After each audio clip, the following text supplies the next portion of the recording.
It is 6:06. I'd like to call to order the Student Achievement Meeting, September 21st, 2021. Have a roll call, please. Mr. Riddle, Yes. Mr. McBride, Yes. Ms. Hannah, Yes. Ms. Callahan Wozniak, Here. Ms. Leguizamo, Present. Ms. Gonzalez, Here. President Ewing. Yes, we do have a quorum, so I would like a motion to approve for item 3A, approval of the meeting minutes for August 17th, 2021. So moved. Second. Motion by Ms. Leguizamo, second by Mr. Riddle. Any comments or questions on the motion? All in favor signify with aye. Aye. Aye. Any opposed, nay. All right, minutes are approved. Next item is discussion items for possible action at the next board meeting. 4A, DocuSign, e-signature, and contract management system.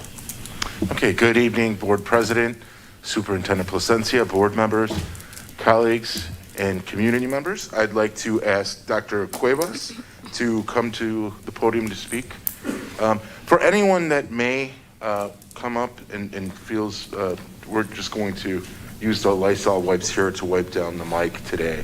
We're a little shorthanded, so feel free.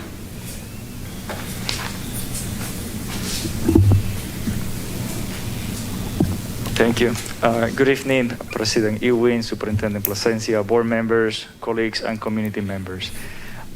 Today, I would like to introduce the initiative about DocuSign, electronic signature, and contract management system.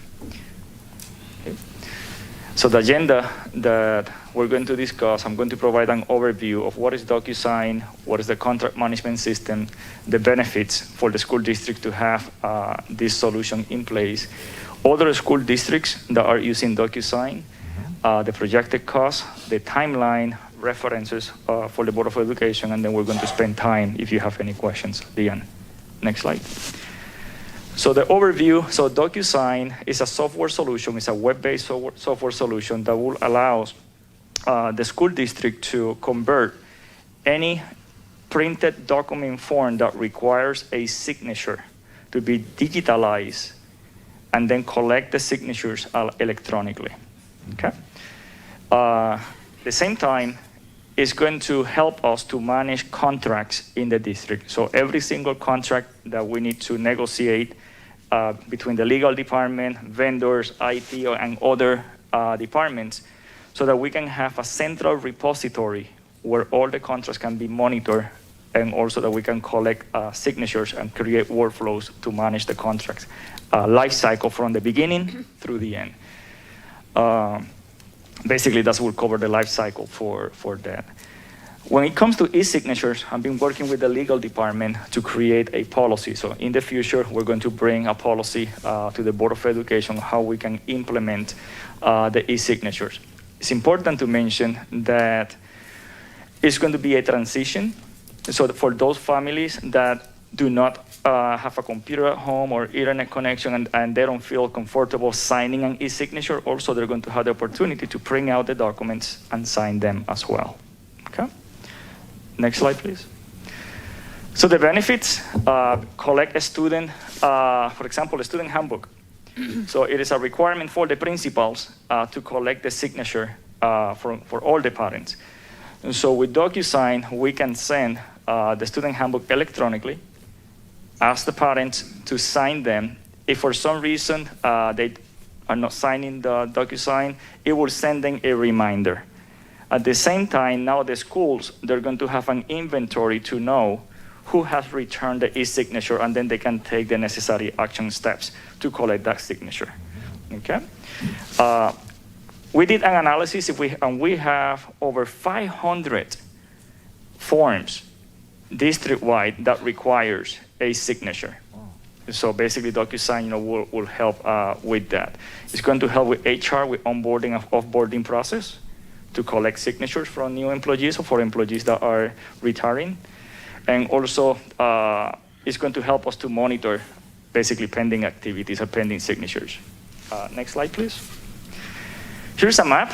So we have approximately 900 school districts in the nation that are already using DocuSign.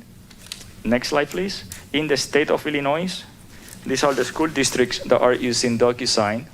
So you have a list there. Okay. Next slide. The projected cost to implement DocuSign, so we're looking around $135,000, $733.60. And there you have the different components listed. Next slide, please.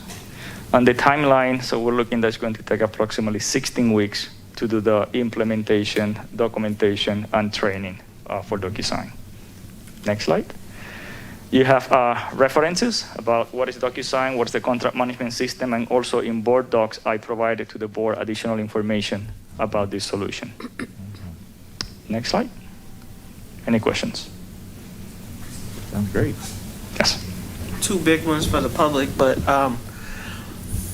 and knowing the demographics of our community and that there is an issue with technology literacy, would we still offer paper signatures, right? Yes. Okay, then that's simple. And then unless I missed it, did we address cost? Yes, we did. Yes. I didn't see it, I'm sorry. Yes, $135,000. $135,000, okay. It's for the initiation, and then there is a renewal every year just for the license. But the initial cost is $135,000. Yes, the renewal is going to be like $70,000 a year, $70,000 a year. That's the renewal. Thank you, Dr. Cuevas. We use DocuSign at my work, and we had some of the same issues. I think it's great to digitize all of our contracts and things like that, so that we could pull it up easily. My thing is, especially for like the student handbooks for parents, are we gonna send them out to like the student emails, or where, like, who do we send the documents to if we need them to sign? Because I know contact information is something that we've struggled updating for our families. So normally we use our Infinite Campus, which is our student management system. So we suggest the parents, and we send reminders to the parents on a yearly basis to update their contact information. Mm-hmm. So through DocuSign, the parents are going to receive the agreements. Okay. And how do we know that the parents are signing and not the kids? Or how does that work? How do we know that the real person is signing it? So when you're looking at e-signature, basically it's going to be required that the email is going to the parent's email. If the student have access to the parent emails, the username and password, or anyone else in the family have access to that username, email and password, that's something that we cannot control. Because someone else basically have access to that. But it's going directly to a personal email account.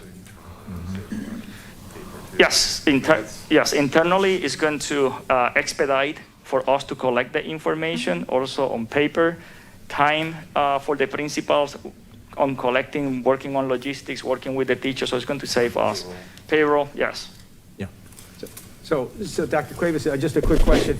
So this is going to bring us into the, this new age, but it's also going to help your legal department. They're also going to use it. All your different departments are going to use this, and it's with. That's correct. There is a contract management system that it will provide all the necessary tools that the legal department will need to start the process with a contract. Mm-hmm. So that the vendors also now they can use this system, right, so that we have one repository that will avoid the situation for us to be exchanging emails, contracts, and then we need to look what version of the contract we're working. It's basically a central repository that we can see the different versions of the edits that we have in the contract, and then we can see on what phase we are in the negotiation process. Right, great, thank you. Sounds good. Ms. Leguizamo. Dr. Cuevas, does our PDF suite have writing and searching features to it so that we can search within our repository that you're going to create out of all of this? Yeah, so in DocuSign, you can do a search basically for all the documents that you have there. That's Right. correct. Okay, because not all PDFs are saved as searchable and can be searched in a repository. So that's why I'm making sure that our PDF suite does So have that that's searchable. that's a configuration that needs to happen. That's why you want to have that repository. And in addition of that, when it comes to the contract, it will set reminders when the contract will expire. So that will help us to start working with the vendors, for them to making sure that we receive the invoices on time so that we can start the negotiations again. Thank you for that. Great. Are there any other questions on this from the Board of Education? I did not notify the community. Now, shame on me. I apologize. So this is a committee meeting. So committee meetings, there's not a public comment time because community members can raise their hand in order to ask a question at the appropriate time after the presentation. So if you had a question, you would be able to do so. Sometimes we just assume that everybody knows it's the process and procedures, and I know we may have people who are visiting for the first time. So again, with this being a committee meeting, after the presentation, the board will ask questions, and then we will open it up to the audience if they have questions on the presentation topic. Final question, Ms. Leguizamo. Just as a final question, and if you can just clarify, the cost does include the support that is needed for this DocuSign, right? Yes. Okay, thank you. Thank you, Ms. Leguizamo. Are there any audience questions related to this item? Thank you. Thank you, Dr. Cuevas. Thank you.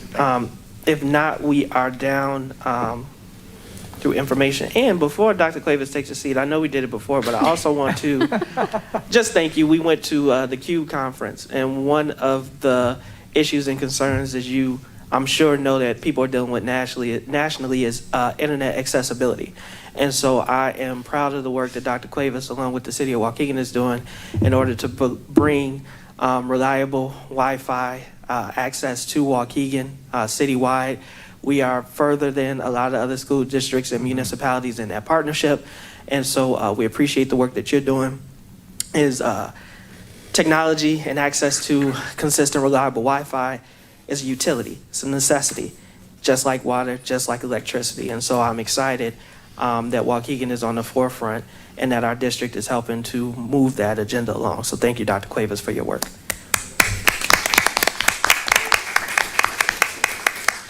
The next items are information. I am, I'll take them one at a time. Items were or should have been attached to the self-explanatory as to what is happening. But if there are any questions on any of the items, the board can do it now. There is a pretty lengthy report that we've all been expecting and waiting for related to the Diverse Learners Department. And remember, I've also been criticized for the length of our meetings. So I preface with that as we start down the line. 5A, any questions? 5B, purchase of pre-K student materials. Explained in the action what that is. 5C, renewal of K through, go ahead, Mr. Vukovic. Yep, go for it. I'm sorry.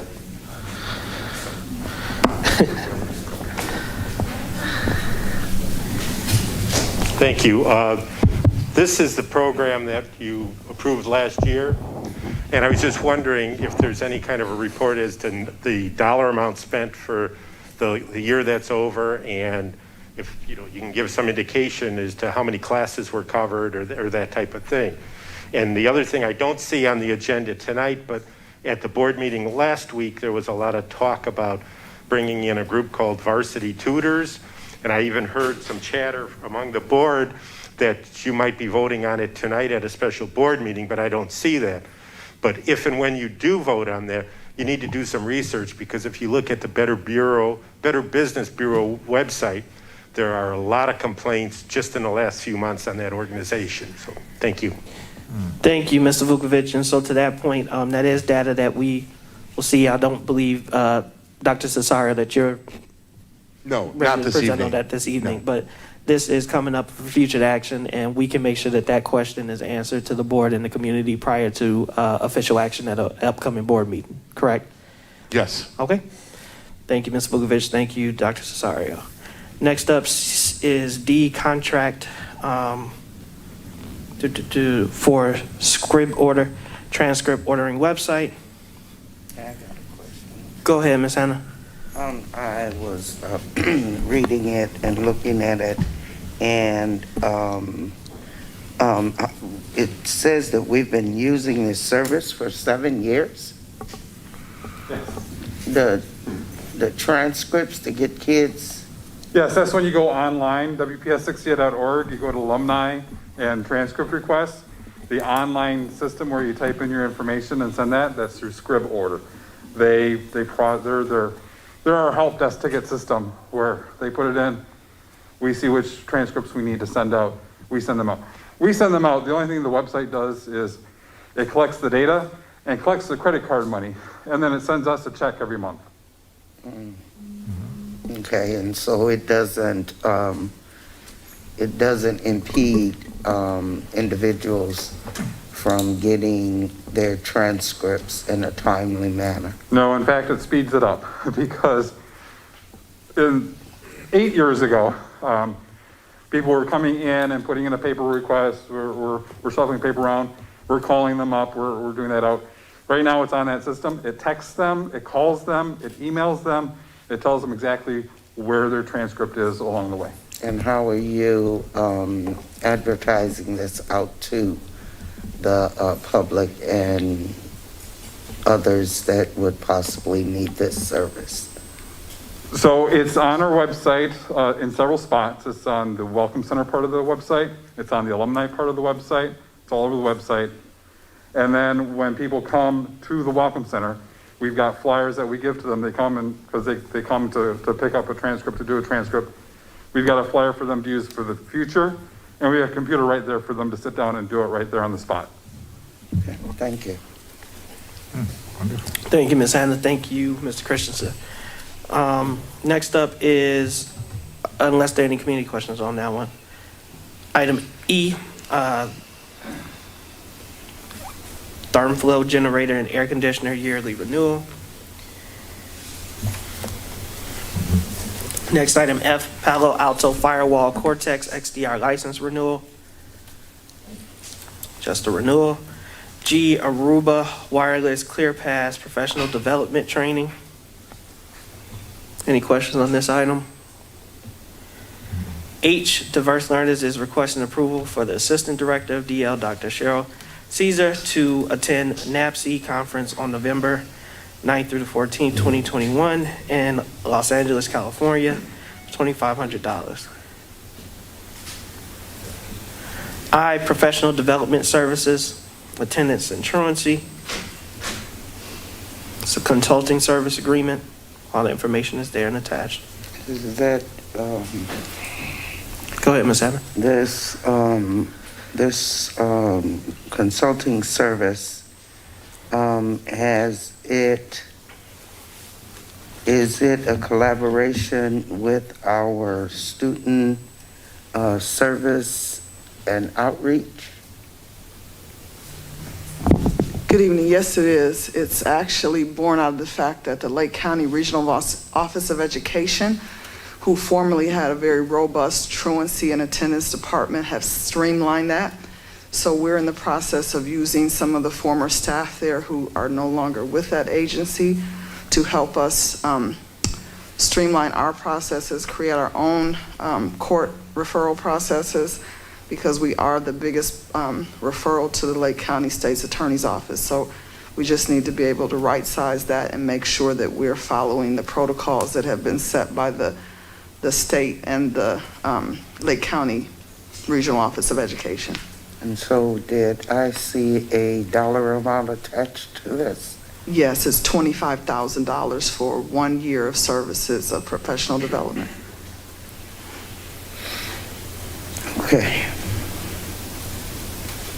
Thank you, Ms. Hannah. Thank you, Dr. Hillary. You're welcome. Thank you. Item 5J is Hero renewal.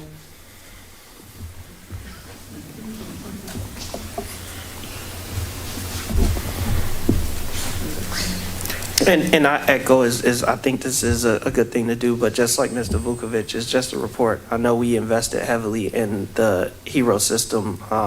Just an update as to how we're using it, especially this year with the data. So not tonight, Dr. Yes, Hillary, we're but using it this year in the manner that we've used it pre-pandemic.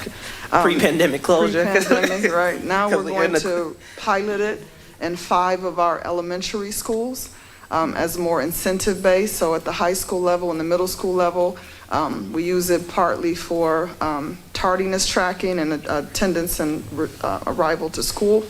But for the elementary schools, we're going to use it for incentives for coming to school, their parents getting them to school on time, and giving them an opportunity to have IDs and get to know the processes as they get older. So the little ones at 5 elementary schools, Clearview, Glenwood, Lyon, and I wish I could think of the 5 off the top of my head, but they're in the email, Yeah, in we're the looking at them, report. right? But they will have that opportunity for them within the next month or so.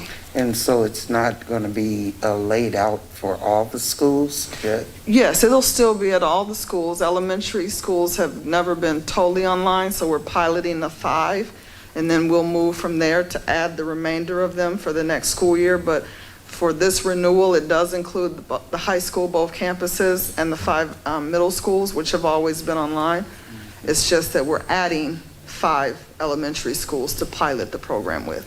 And one more question.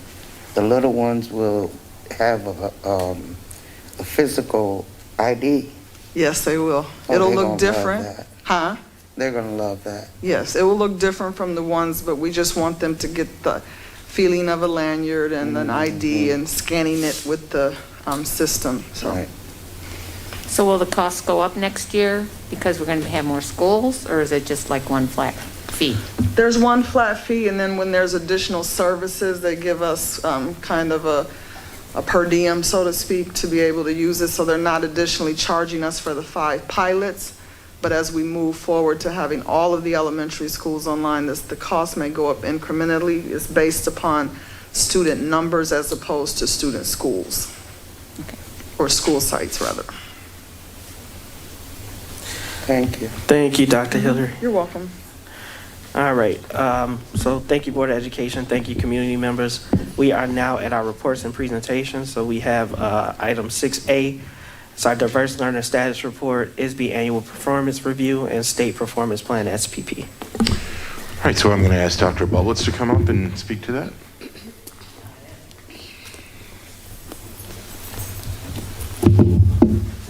All right. Good evening, school board, superintendent, community members. So special education is monitored by the state under an annual performance report and then state performance plan. We call them indicators. I'll try to avoid that as we go through this. But it looks at various different subjects such as disproportionality, early childhood transition, secondary transition, and general supervision, as well as results indicators, which include graduation, dropout, assessment, and educational environments, which really is how we're doing inclusion. So in 2020, the LEA determination was that we needed Tier 3 supports, which is needs intervention. Along with our partners at ISB, we created a combined plan with ISB team to address the following indicators: the least restrictive environment, early childhood service delivery settings, child find, early childhood to pre-K transition, and secondary transition compliance outcomes. This summer, July, that plan was approved by the state.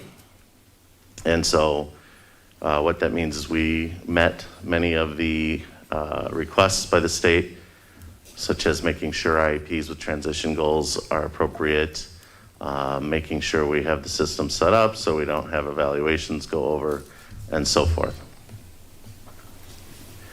This year, the SPP determined that we were at Tier 1 level support of needs assistance. So Tier 1 is a move up, and so we increased our scores on their matrix from about 58% to 76%, so significant lift.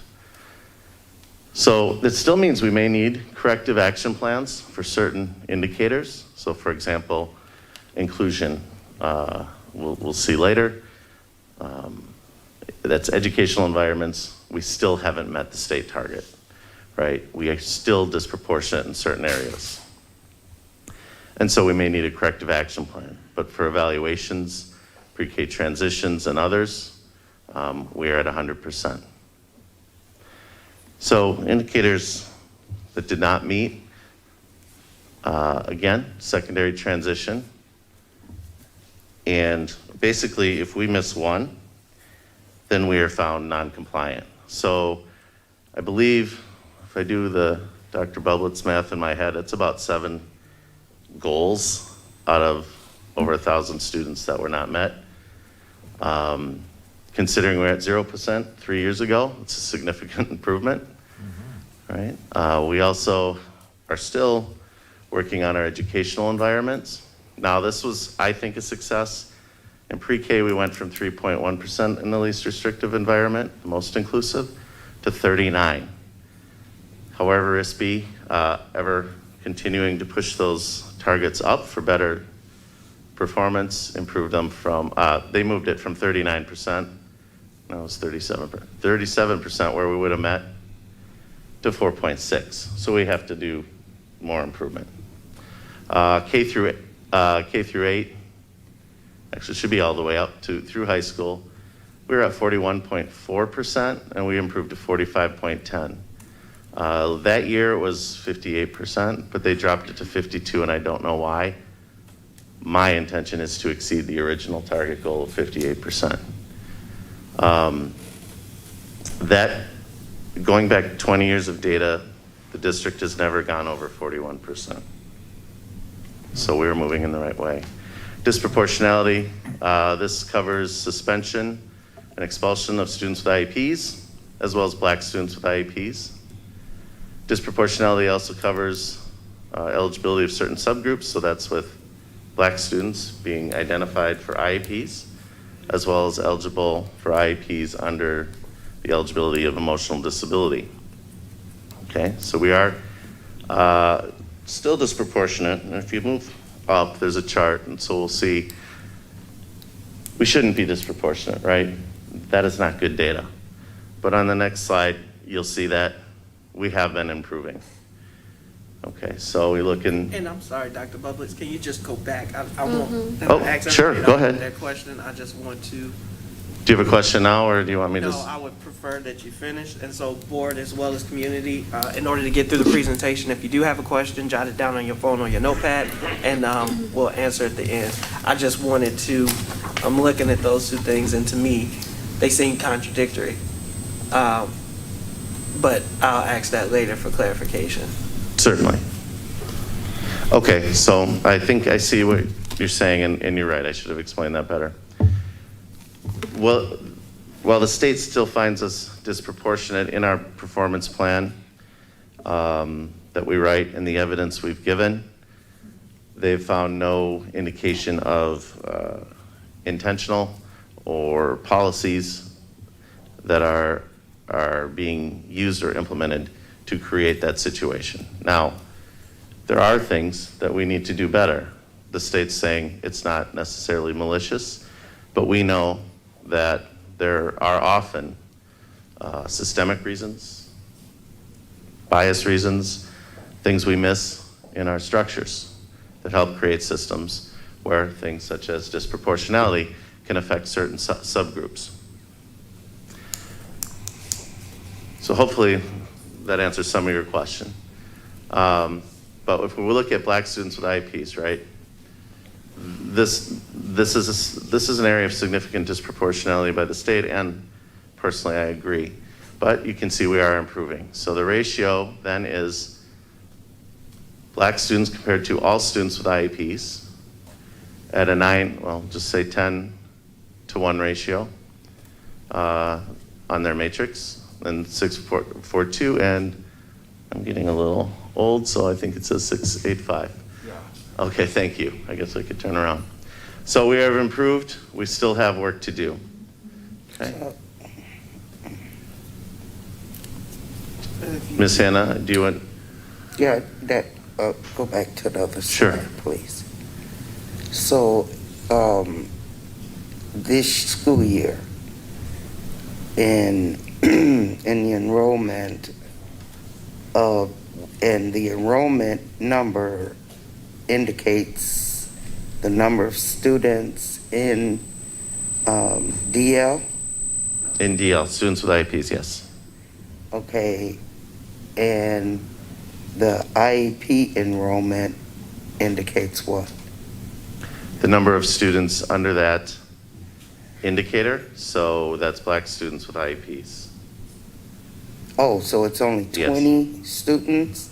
Currently, and I know the math looks wrong there, and I've double checked the numbers, but it must be within the matrix that they use for child count and amount of students in other subgroups. That's the public data from the state. So obviously you have different denominators and numerators, but it's based on their rubric, which I could put up there, but I probably couldn't explain it. But those are the public numbers from the state as far as the ratio. Oh, so that's not district data. It is our district, but the state provides it for us. Oh, okay. Correct. Okay. One of the other ones, and I think one of the really serious ones when we talk about school to prison pipeline, is disproportionality in students under emotional disability. So that means that we are finding Black students eligible for IEP services under emotional disability greater than any other group. And Dr. Bublett, Yes. and I hate to interrupt you, can you go back to that last slide? Yes, sir. And my question relates to Ms. Hannah's question. She's asking, and I want to make sure that we understand this, the enrollment in diverse learners is 2,360, or is that the Black students in District 60? That should be the IEP. So that's among the every IEP student that students. has an IEP in District 60, and then the IEP enrollment. So what's the difference between enrollment and IEP enrollment? All students with IEPs is enrollment, and then IEP enrollment is Black students with Okay. IEPs. So before we release this, can we tighten up the headings? Certainly. Thank you. Okay. So similar format here, and as I said, these are students, Black students becoming eligible for IDEA services under emotional disability. And again, I think we need to stress that we are still disproportionate. While the state hasn't found any policies or procedures in place that lead to this unnecessarily, I think we need to remember that that's positive. However, we still are disproportionate, but the numbers are falling. And when I first came, the 715 was incredibly significant. It was the highest in the region. But we are working hard to improve that. How are there more students that are Black with ED IEPs than total Black students with IEPs from the other slide?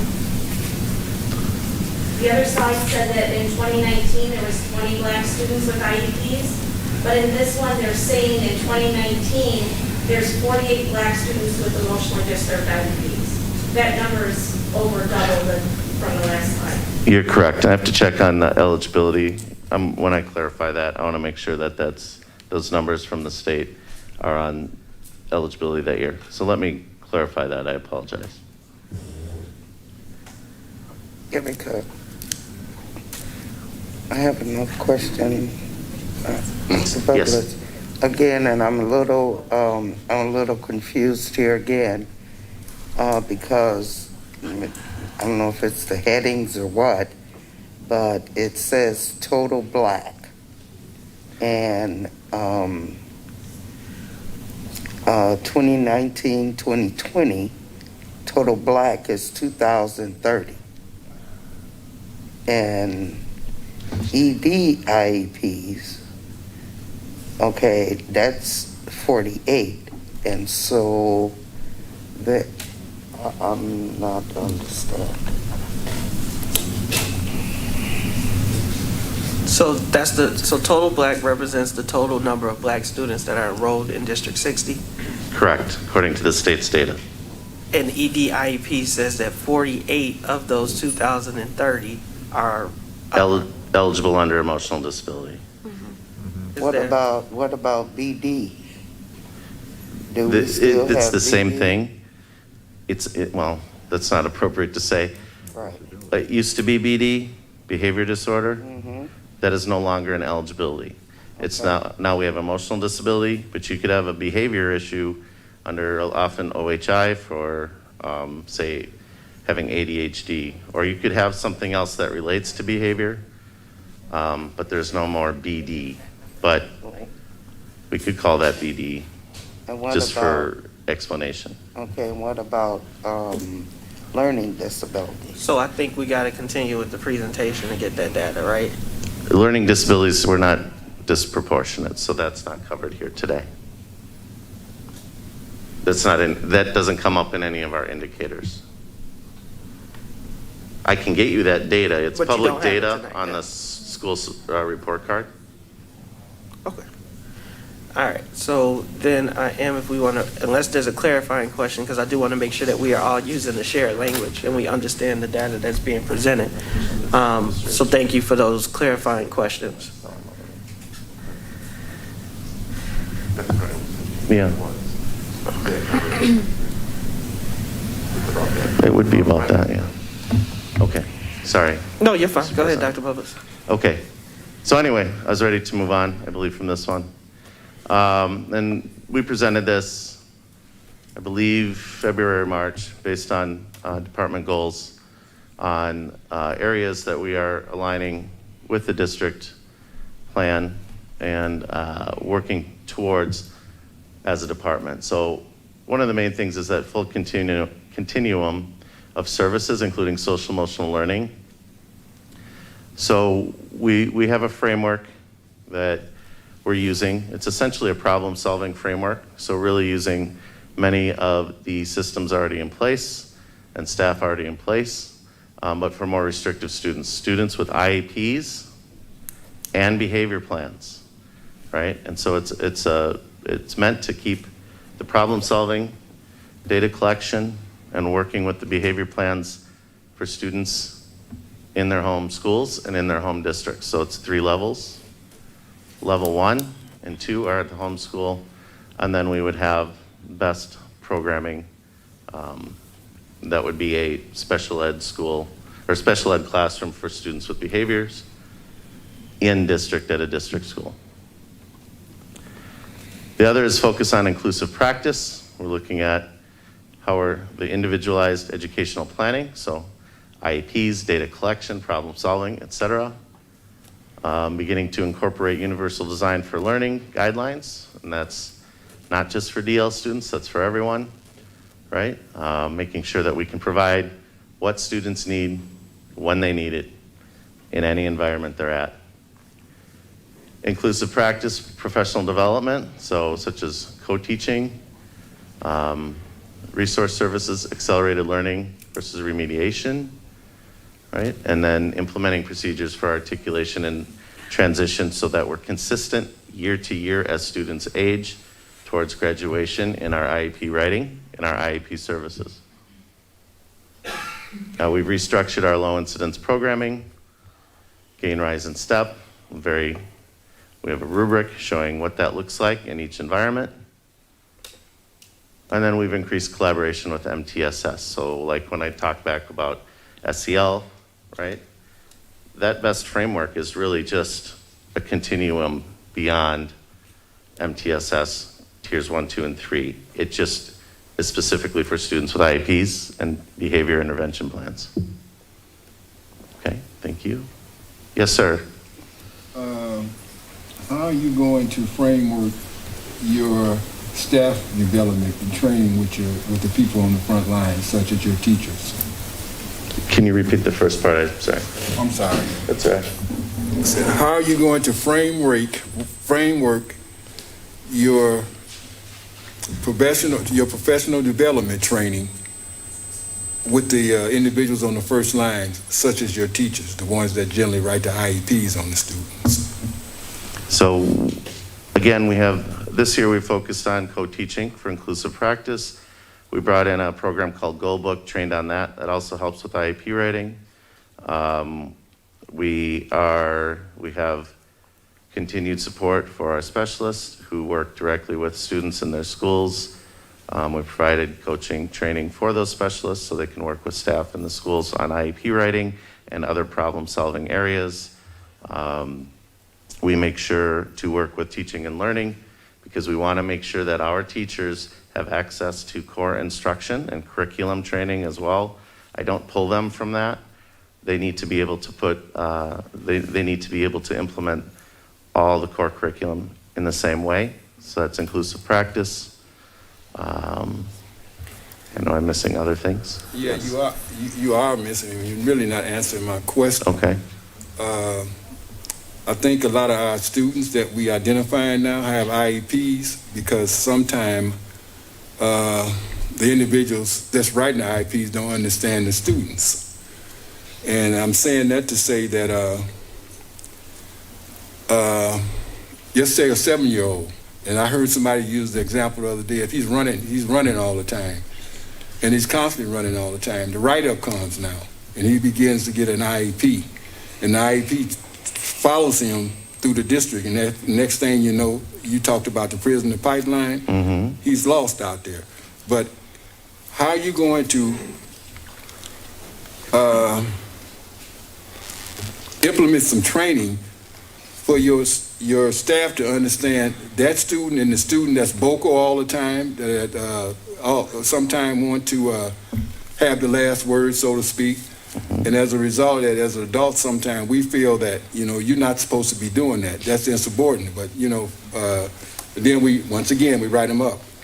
So how are we going to train the staff to have compassion and understanding to be able to find another way to deal with that student? To piggyback on what Mr. McBride is saying, is what work have we done to change the hearts and minds, right? There was a reason that we've had there could be, I'm not saying, but the data would lead some to conclude, which is what Mr. McBride is saying, that there's overrepresentation. Yeah. So what training has been done in order to help change the hearts and minds for people to understand why this work is important and why the changes are being made? And so it's not an easy answer. It's not a special ed answer. This goes to everything we're doing, whether it's ASAP or other divisions, right? So MTSS is providing instruction support for staff and students at Tier 1 and 2 and 3 levels, right?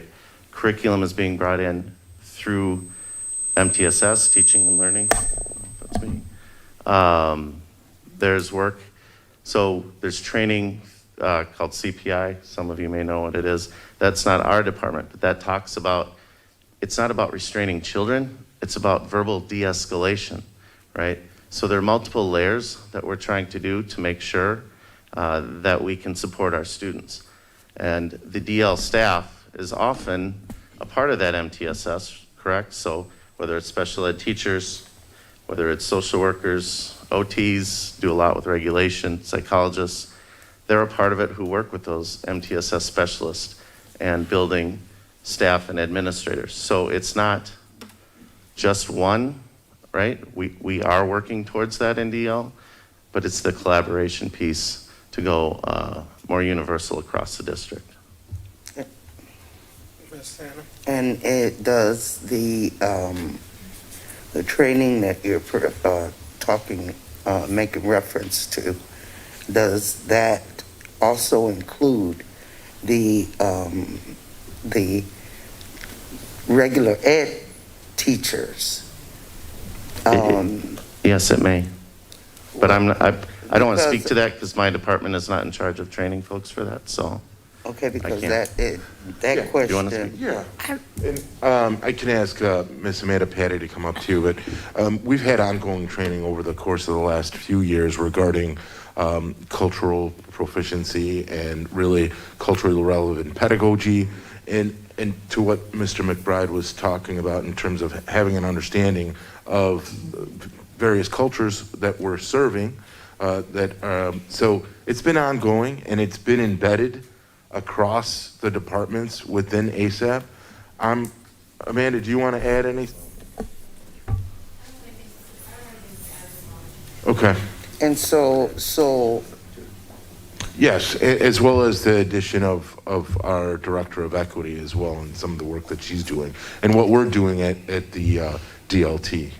okay, and because that goes into a couple questions that I have. And one of them is that it was very commendable to see the numbers in terms of the 3.1 inclusion, and it increased to 39% inclusion. Two parts. First one is how did that happen? How did that happen at this time? I mean, how'd you resolve that? I mean, it's really interesting. So for pre-K, there's different models. And so we have the at-risk grant and model. So that's for any student who presents as at risk, they're eligible for services through that. And we have special ed. The history of special ed is two separate systems, gen ed and special ed. And that lasted longer in pre-K, in the profession, not just Waukegan, everywhere. And the state is helping us to move to a blended program where you can have up to 6 students with an IEP in a class and 14 of the at-risk, or could be tuition or whatever criteria we would have for entrance into the program. That allows for greater inclusion. And so by beginning to align with that sort of programming, we're able to move those numbers, because we have to educate the special ed kids, and to keep the grant, we need to do certain things for the at-risk students. However, the way the structures are built allow for that ratio of 6 and 14 up to 20.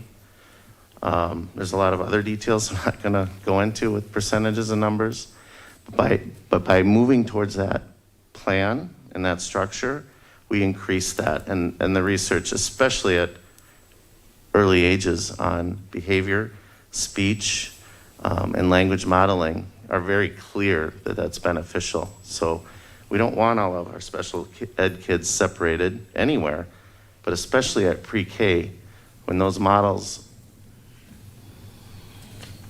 very much increase their ability to learn and do better in school throughout their career.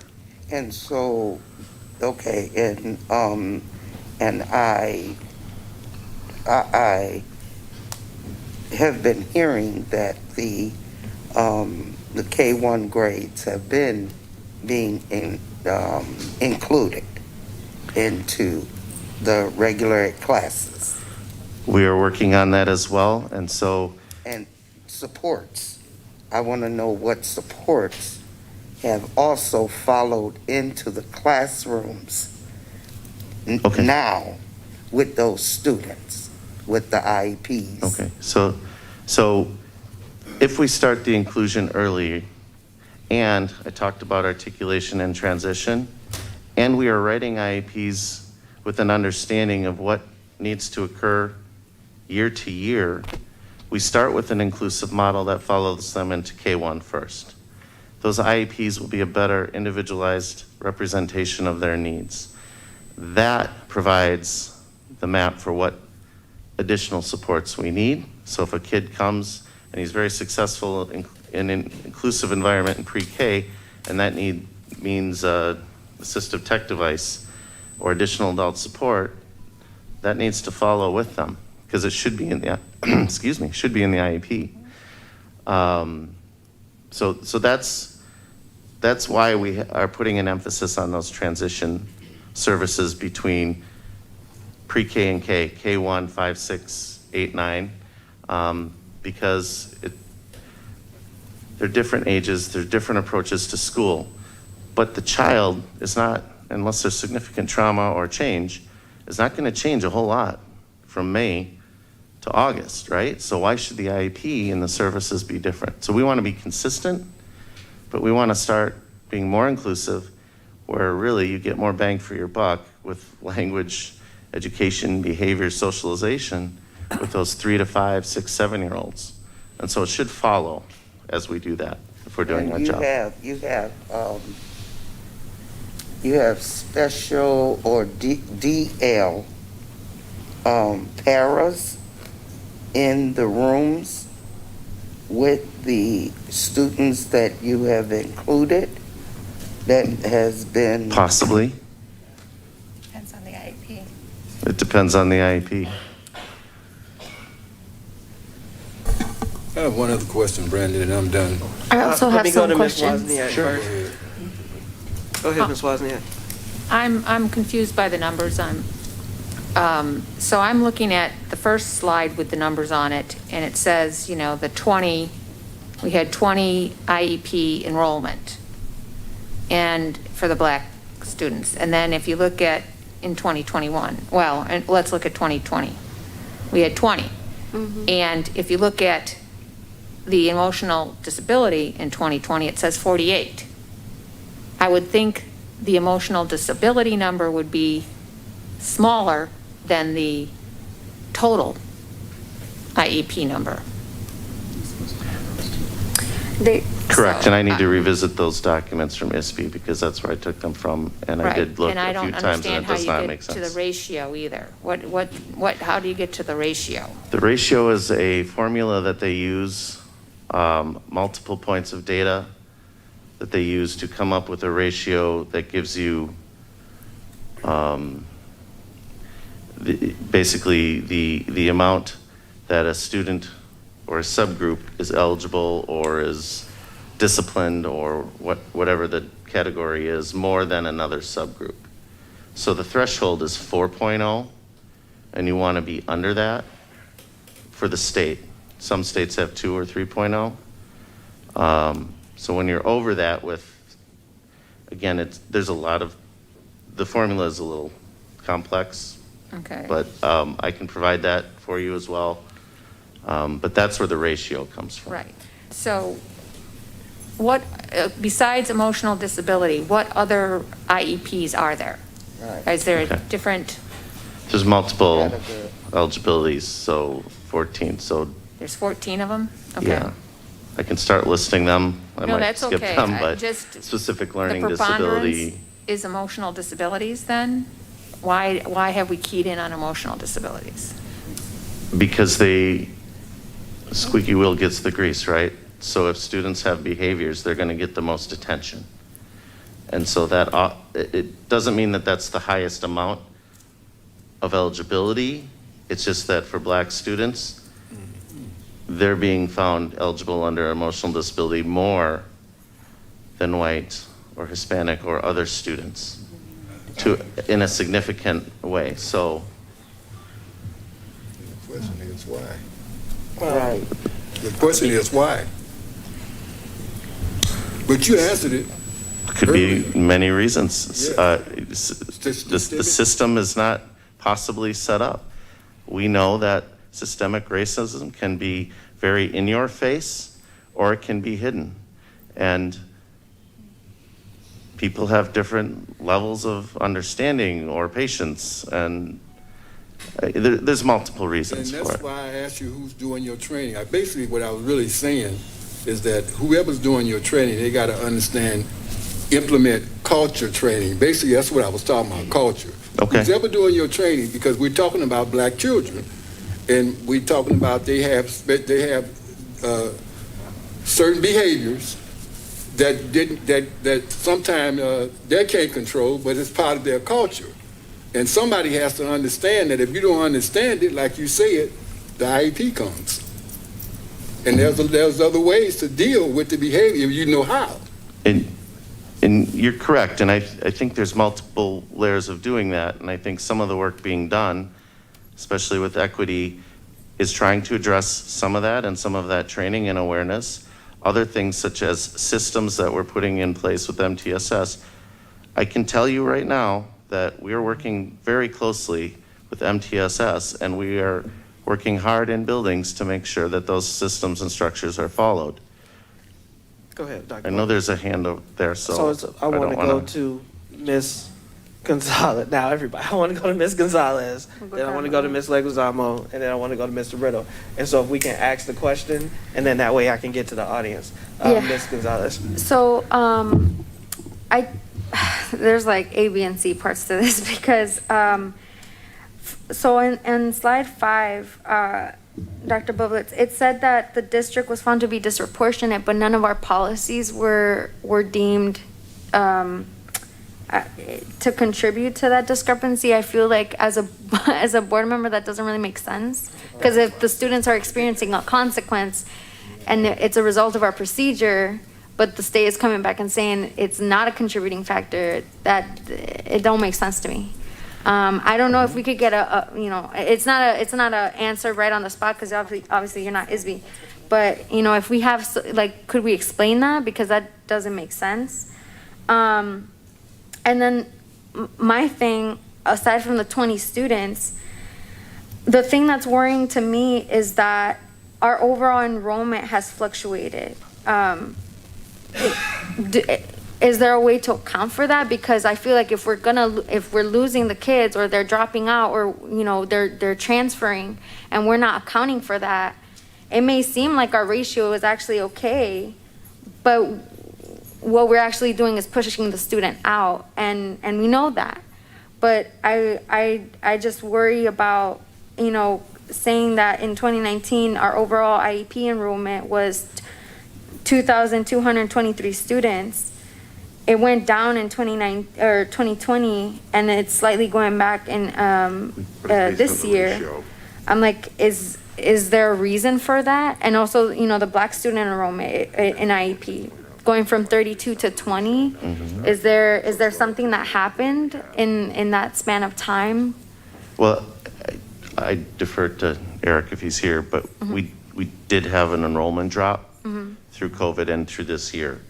But I think that's why they have the complex formula for doing that. Okay, so in the and the formula ratio is really the important piece to look at. Got it. And I'm acknowledging the 20, but it's the ratio that is the key piece. Okay. And that's ultimately the number the state uses to say Okay. you're disproportionate or not. Okay, I was just like, how is that not also factored in here? And then the last piece, and I know we're focusing on the early education piece, but I wanted to know if we could also answer to our graduation rate. Are the students in our IEP classes or in IEP seeing completion and success at the end of their high school trajectory if they stay with the district? And if I could couple that with the exiting of the DL students from DL. And I have one, and I asked the question. I was told to hold it until your presentation because I want to know about a student that has been in Menta, or let me back up. North Shore Academy, and it is doing business now as Menta, and the student has been in Menta since 3rd grade, and he is now at high school age. And I know historically that the programs were set up to be pivotal, to be a pivotal program. And how did we allow And what are we going to do now that it has become, that you're aware of it now? What are we going to do to transition? Find out this student there, and if there's others in this situation, to bring them back into our mainstream. And I'm going to ask for no piggybacks because I think we just asked Dr. Bublitz 5 different questions. Yeah. Can I help with this, please? So, Mrs. Hannah, thank you for putting that on our radar this morning. I will get with Dr. Bublitz and yourself to see exactly who the student is, and we can investigate that more. We can get the answer for the Graduation. right, the success rate for students with IEPs, but this is not what this presentation about. Right. He's talking about indicators and how we are doing them with the state when we have been, I guess, tagged on them, stating that we are not doing well on them. And that's what this report is. Not that Dr. Bublitz cannot get all the answers to your questions. So I do believe that you have someone taking notes. If you could just take notes on those and come back with the success rates for seniors with IEPs and what does that graduation look like. And I would do that over a number of years. We'll address Ms. Hannah's student. And I will reach out to Ms. Hannah tomorrow to get more information, Dr. Bublitz, and put it on your radar because this may be the first time you're hearing it. I don't know, but I know I didn't bring it to you today. And then I think there was one more, and what is the percentage of exiting students as far as IEPs? How many of them are moving away from their IEPs, Okay. et cetera? We'll need some transitioning. time That's not the right verbiage. I know the right verbiage is some of just not that. coming to me right now. Yes.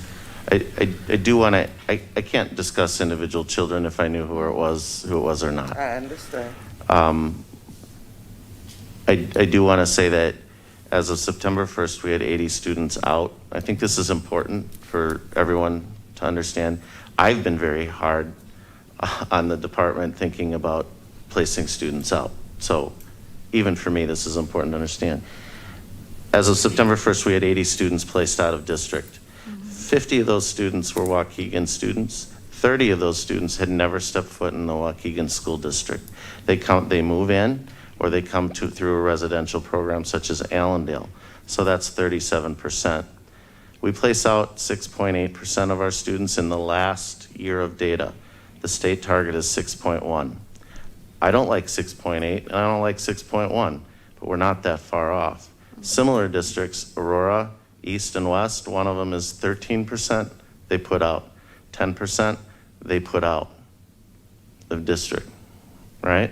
So I think we should continue to look at where we're improving. And I think we should know we are not putting out as many of our students as we thought. I thought we were doing a worse job, right? I did, until we uncovered some of this data. It's still not right to leave them or not to work for it or to lower those numbers. But I think it's really important to understand that we are receiving a lot of students and we didn't have the opportunity to educate them, but we're not going to give up on them. And we have brought a few home. So I don't have definite numbers on that, so that would be another report. But we don't just leave them. We do try to bring them back. I don't know who's up, Mr. Riddle or? No, Ms. Leguizamo and then Okay. Mr. Riddle. So I got 2 questions for you. First one here, second one's a 2-part though, but first one. Mr. White, if you want to go to the very last slide so that Mr. Bublitz can have that up for reference here. I'm looking at the full continuum of social emotional learning here, and you talk about BEST and BIPs at every school. I just want to understand, because I know that this is a long-term plan for you, a 3-year plan, I believe, where we are in that process. Do we have that currently in place at all of our schools or half of our schools? If you can give me an update on that. Currently, we should be implementing level 1 and 2 of the BEST framework. It's a problem-solving framework, and we have the capability at every school. We already have implementation of PBIS and MTSS. It's an extension of that. The level 3 is in process. Lewis has a classroom that will be receiving training, further training, right? And we are building, I saw you there, at Washington Elementary, we will be building a classroom as well. We were not able to hire, and then COVID hit, right? So we're a little behind. The good news is we haven't been throwing students into that program. Do I believe that we will have students in that program? Yes, we will. And there are some on our radar.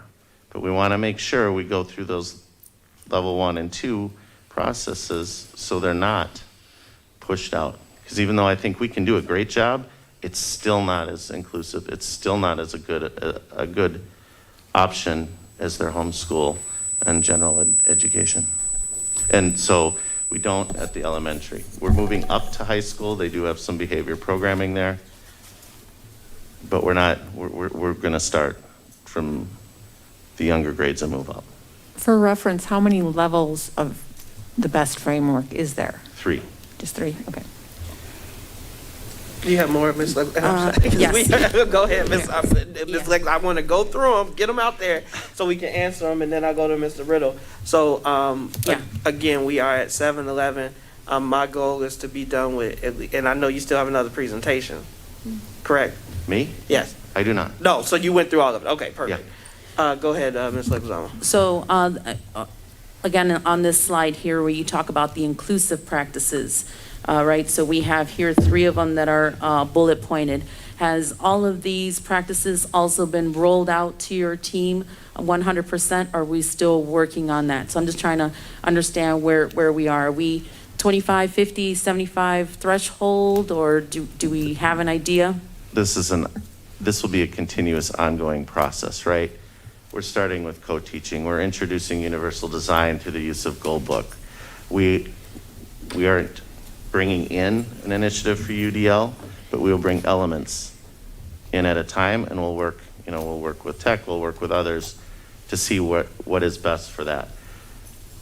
There's not like a book of inclusive practice. You can't do it. I mean, it's multiple things, such as UDL would say multiple uses of representation, engagement, and presentation. I may have messed one of those up. Meaning, why shouldn't a kid be able to do a PowerPoint while another kid does a 5-paragraph essay and another does a rap song on whatever subject you want, the Civil War, right? Because that's their strengths. And what we're really worried about, what we're really concerned and what we want is to know their strengths and if they got the knowledge, right? So there's multiple things. So co-teaching is one inclusive practice. Making sure we're working with teaching and learning on standards-based grading. Formative assessment comes with that. Differentiation, understanding what appropriate accommodations and modifications are for all children, right? That's not just for special ed kids. So again, there's a lot of different things happening when we do that. But no, we're not there. Can you just also describe to me when, let's just pick one here, UDL, right? Let's say your plan is to roll it out, right? And when you roll it out, do you have it in part of your plan that there's going to be like a peer review in that plan at a particular point? Does it occur the same year that you roll it out? Does it occur the following year that you roll it out? Just trying to, if it includes it and when that occurs. So again, we're not planning or have not planned a rollout of, say, universal design. We're incorporating elements through all the various things that we've discussed. Mm-hmm. So no, we don't have a review of that. I do refer to these indicators as one piece of data, right? I will be using for one of our KPIs or goals and data, working with MTSS on using panorama data to make sure students who are referred to SEL services actually get those interventions. So we don't skip that process, give them paper, and ship them out, right? That's why we have panorama. That's why we use that data, so that we can create a plan, get interventions, and help children regulate, self-regulate, become more social, and stay here. Thank you. Those were all my questions. Okay. Mr. Riddle? Dr. Bubbas, I want to thank you for your presentation. I see the district moving in a good direction, and I'm wondering if you could just, for people that we throw out a lot of terminology, KPIs and emotional disabilities and, 14 different types of IEPs and outplacement and all these different terms that we throw out. And I'm just wondering, for the layman and even for me, just personalizing this, if you could, from your vast background of working with our children that have special needs or diverse learners, what does it look like right now for a child? Maybe just give an example of what it's not perfect, what it might look like, and then what our goal is, how this same child maybe moving through the system could get a better education. Okay. Do you follow what I'm trying to say? Just personalize it so that I can see the real passion of what we're trying to do. Okay. Let me reflect on examples. But, okay, so when I talk about the least restrictive environment, it is dependent on the child and their needs, right? It's not all in or all out. So when I talk about the educational environment, those numbers I said went from 41 to 45. Mm-hmm. Historically, we've been between 39 and 41% for 20 years, and that's just the data I can access. That means, at least the state's current target, we're down, depending on what you're looking at, 15 percent points of students being pushed out, and there are other environments as well. So I'm going to give you my nephew. He is considered selective mute, although he's not with us, right? He presents as cognitively disabled, but we don't really know what he knows because he doesn't communicate well and he has a processing issue. And so I was his advocate for much of this. Now they kept wanting to keep him in a special ed environment because they didn't think he could do anything, right? So the OT said, well, while the students write, we go to my room and we work on typing and sequencing. I said, do you have a laptop? Yes. While they're writing, open the laptop and do it in class and help him. Or maybe grab a couple other kids who need your help. So that's one example. They didn't want him in science. No, they were only going to have him in science. But he couldn't access other classes because they wanted him in special ed classes to teach him whatever skills. And his parents said, he knows how to cook. He helped redesign their kitchen. He's an Eagle Boy Scout. He's on the wrestling team, right? He knows how to live. He knows how to do things. He has skills. You wouldn't know it talking to him, right? So we need to make sure that we're providing things like that, laptop, so they can be with their peers. So I'll just give one example more. They wouldn't let him do his PowerPoint at home. He's a selective mute in public. Sorry, it's my nephew. So they wouldn't let him do it at home. It wasn't right. It was a presentation. So what his mom and his dad did is they set up their camera and they did a presentation, and he had some text to voice, and he was going to go up in front of the class and hit return.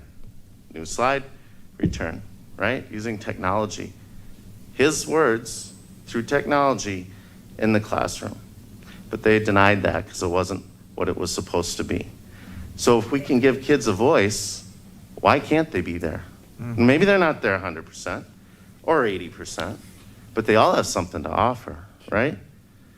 A kid with a physical disability can still help in PE, right? They can count laps. They can turn the radio on during the mile, right? They can do some movement based on their needs and their strengths. Mm-hmm. So I don't know if that's the picture you need, but it's some of the stuff that we want to do. Right, and each child has different needs, and you're trying to really just give that child the chance to grow and learn in the best manner they can, and they may contribute to our society in great ways. We're just giving them an opportunity instead of crushing them down. That's the goal. And because they're not doing it our way, or the way the teachers. And then we have to teach our our teachers are sometimes afraid of those students because they're not too sure how to deal with them. And part of what you're trying to do then is to educate our teachers and let them work with a co-teacher so they can. Is that what you're trying to do? kind of. I think that's Yes. part of it. People have Yeah. never taught students with these different needs that look different. Right. I like the kids with behaviors, but I didn't work with the really medically disabled students. It wasn't in my skill set, and the folks that did were wonderful, but they said, I could never work with your kid. Like, we're diverse, but I'd never really been exposed until later in my career, right? Until you know, and it's going to be foreign. And yeah, it's scary. You don't want to hurt a kid. So yes, we need to continue to expose and build on that. Brandon. Thank you, Dr. I'm Butler. gonna, you two last comments, then I will have, I got something. Well, I need an example that I need to hear. I heard he gave an example about his, but I need an example about Ray and Junebug, the ones that we're talking about right now. When they come to school with their pants down, when they come to school wanting to rap all day long, when they come to school, sit around, the teacher is talking to them, but they ain't hearing it. So as a result of that goes on every day, and then what winds up happening, the IEP comes, and the student is, for the IEP, there's a suspension. Then with the suspension, once you say it, with no intervention, he comes right back to the classroom. There's this other suspension with no intervention, and he keeps doing the same thing. How do you give an example for little Ray and Junebug? I have a young friend. He's not so young anymore, if you want, but he was the kid that came into kindergarten and was standing on the filing cabinet and throwing things at the teachers. He was that kid. He didn't stay in gen ed very long. He never was placed out of our district, right? I built that program. By 7th grade, we didn't have a middle school, then we had junior high. By 7th grade, he had resource, right? He had been 100% moved in a behavior program. It wasn't easy, and there were a lot of meetings and a lot of work, a lot of support, a lot of social work, etc. Programs, points, incentive, whatever. By 7th grade, he was walking those halls by himself. He didn't have to go to the special ed room except get a little help for, I believe, math was his issue. By 8th grade, he still had an IEP, but he was almost completely independent.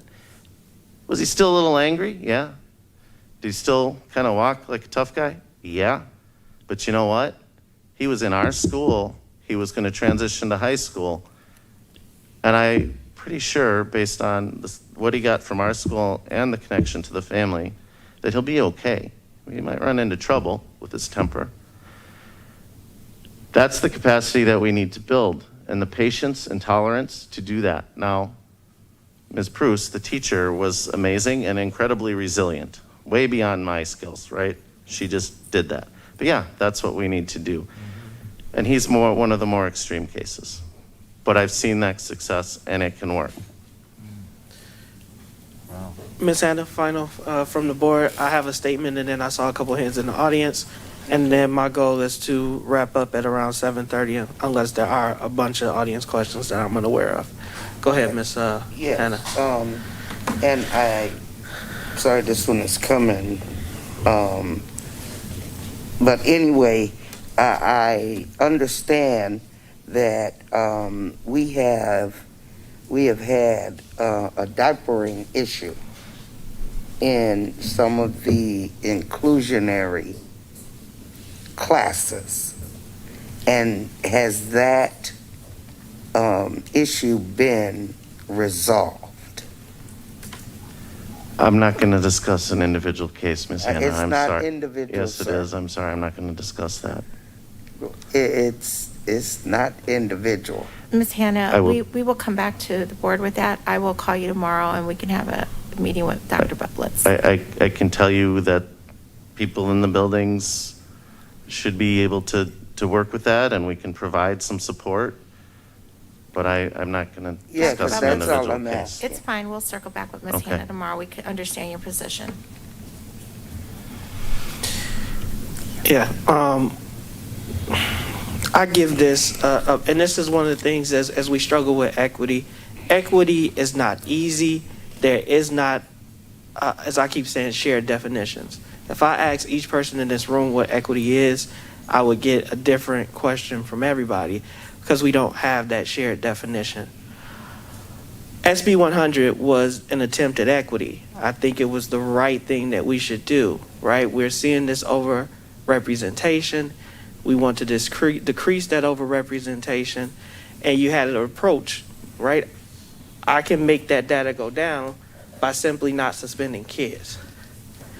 Now, by not suspending kids, what does that do to the overall learning environment, and what supports were in place in order to address the behaviors, which, as we had our principal of Miguel Juarez stand here, and he talked about what they were doing with restorative justice. And when I asked the question, has the behavior changed, his response was no. They're middle schoolers. We're seeing the same exact behaviors that we saw that we used to suspend them for. What changed is our reaction to the behavior. And so in this situation, I know for a fact that our teachers want to do right by students. I know for a fact that our teachers care about all students and their needs. What I continually hear from our from our teachers, is what Ms. Hannah is saying, is they just want the training and the support because it is new in your own estimation, Dr. Bubbles, as you said. And so as we work through this together, I don't want us to paint the picture that people are against what the district is doing or what the board has said. But it can't just be return as many students as we can to the classroom without the second part, which you talked about, is how are we going to support those students in the return? Is because the contradictory data says we're pushing out a disproportionate number of students, but all those, and when I say push out, I'm not using the correct term, but what we are not putting those students in the least restrictive environment. However, all of those students were correct in their IEP. So all of those students have a need that was identified and that was verified and had behaviors that were manifesting in a way in which, yeah, I can understand why that student needed to be in a more restrictive environment. So that's kind of, it's more of my statement with this as I go to Mr. McIntyre, is I'm glad to see our numbers trending in the right direction. I just don't want the focus to be on, let's get the kids in school, back in the least restrictive environment without addressing the also providing supports and PD to staff. Because it's very easy to say, I'm just not going to outplay students, or I'm just not going to put those students in, and that can be a commitment. We can champion that, but the flip side to those classroom teachers is, what do you do when you got the student that's throwing books at you every day? What do you do when you have emotionally disturbed students that's presenting in that way, that's flipping over desks in the classroom? So I thank you and I appreciate the work. I know this is what the board and Mr. McBride has been talking about since he's been on the board. I just know that we have to support our staff through the transition. And what we learned with CUBE is, yes, we need to do, as we said, the cultural competencies training. But that is the hardest lever to change. What we can change is the systems. That's the easiest and that's board work, right? And so what policies are we doing? What procedures are we, when we don't do procedures, but what policies are we putting in place that address this issue? So, that was what my Brandon, I got to next challenge you. question Why do was. you say that's the hardest level to change? Why do you say that? personal, Especially when it's I won't get especially when it's affecting you and me. How No. do you say that? How do It's I? hard. How do I say that? Yes. I don't understand it. You have a belief, Jeff. You have a certain set of core principles and beliefs that are who you are. Ms. Hannah has them, Ms. Leguizamo has them, Ms. Wozniak has them, Mr. Riddle has them, and Ms. Gonzalez has them. I can talk to you all day about your personal beliefs. There's going to be very little that I can do to change your mind about who you are at your core. It's not me. It's the kids. I'm giving it the again. kid, no, Brandon. So you're missing my point. Last Friday, 2 kids got killed. I guarantee you, those kids came out of this system, and that's why they got killed. So I'm saying to you, we need to start at this point now and do something about it. And you said something about policies. Stop talking about it. We ain't gonna respond to it. I think you're missing my point, and it's unproductive. Because what I'm saying is that the easiest thing to do is to address the systems. Yes, we should provide cultural competency training, but what is actually contributing? I can teach. So that is what I'm saying, is as a board, our work in our realm is policy. I can train people until I'm blue in the face. Who you are at your core is who you are. I want to make sure that who you are is not impacting my students. Students, right. And that's why, Mr. President, to go along with that, that was where my last comment, actually question was that if Dr. Bublitz is open to working with, me or Jeff or whomever to come up with policies that entail equity, number one, racial competence, what you know what I'm saying? And I mean, because again, I'm going to reference the CUBE conference. Our policies have to reflect what the board wants to see out of the district and what's best always for kids first. And so, are you willing to work with us to get these policies put in place, or worded, drafted, whatever, so that we can kind of continue to move in the direction? No, I understand, Ms. Hannah, and I have been working towards that. It's bigger than me, so I can't just go out and say, yeah, I'm going to do that. But yes, I've been working towards that. I've tried to collaborate with all of the DLT and equity and everybody. And so the answer is yes, I will work with all of you, and I have been. Thank you. You may not see it, but I am. Mr. McIntyre? How you doing, Doc? Good, how are you? It's sort of interesting to me that Dr. Bublitz acknowledged something that I don't really hear a lot in school districts, which is that systemic racism actually exists, is real. How tangible it is, I think, is debatable depending on who's talking, but it is real. And this subject now of the IEPs, to me, is very important because it affects me in a different way, because many of the young people that I find myself dealing with out here in these streets, it's a strange thing that statistically many of them had IEPs when they were in school, and many of them are being funneled or pushed, whichever word you want to use, into the life of the street. And that type of data is hard to properly collect by you guys, but I ask those questions when I'm talking to these students because I'm trying to see what the connection is. My hope is that the tenets of SB 100 when it comes to progressive discipline are going to be properly implemented. And before we just push, everybody talks about it, but before we just push young people to suspension and speed the process of them going to the block, which is going to lead them to prison. And honestly, right now, I'm starting to wonder if we may move past school to prison pipeline and start talking about school to grave. Because it is exactly what's going on. There's an uptick out here in these streets right now. I know everybody sees it. Yeah. And you got to ask yourself, what's going on with these young people that are involved in this activity is real. And interventions need to be in place before you push these kids to the streets. Because I'm telling you, tomorrow, those are going to be the very young people who you're seeing on the news. So I really wanted to say all of that, to say that when it comes to finding ways to intervene with these young people and recognizing that the parts of the IEP that need to be focused on, they do need to be focused on.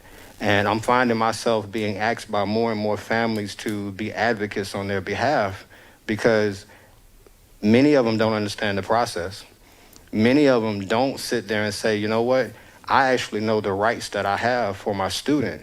And I don't know if the district has, well, I guess Dr. Bubbles, this would be for you. Does the district feel that it's important for it to train or teach the parents of these students about their rights, or do you see it as maybe an inconvenience? Or do you feel like it helps the process if the parents are actually more informed about that process? That would be a question that I would pose, because I think if we can get the parents to be more understanding of what's going on, they may contribute more to the decrease in some of the activity that may lead the administrations to want to suspend those students, if that makes sense.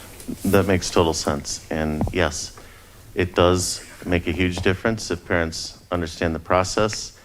Much of my career, I've taken parents through it, whether they're going to file a due process or not. I mean, I want them to know what that is so we can get that, what is right for the child, and it often opens up communication.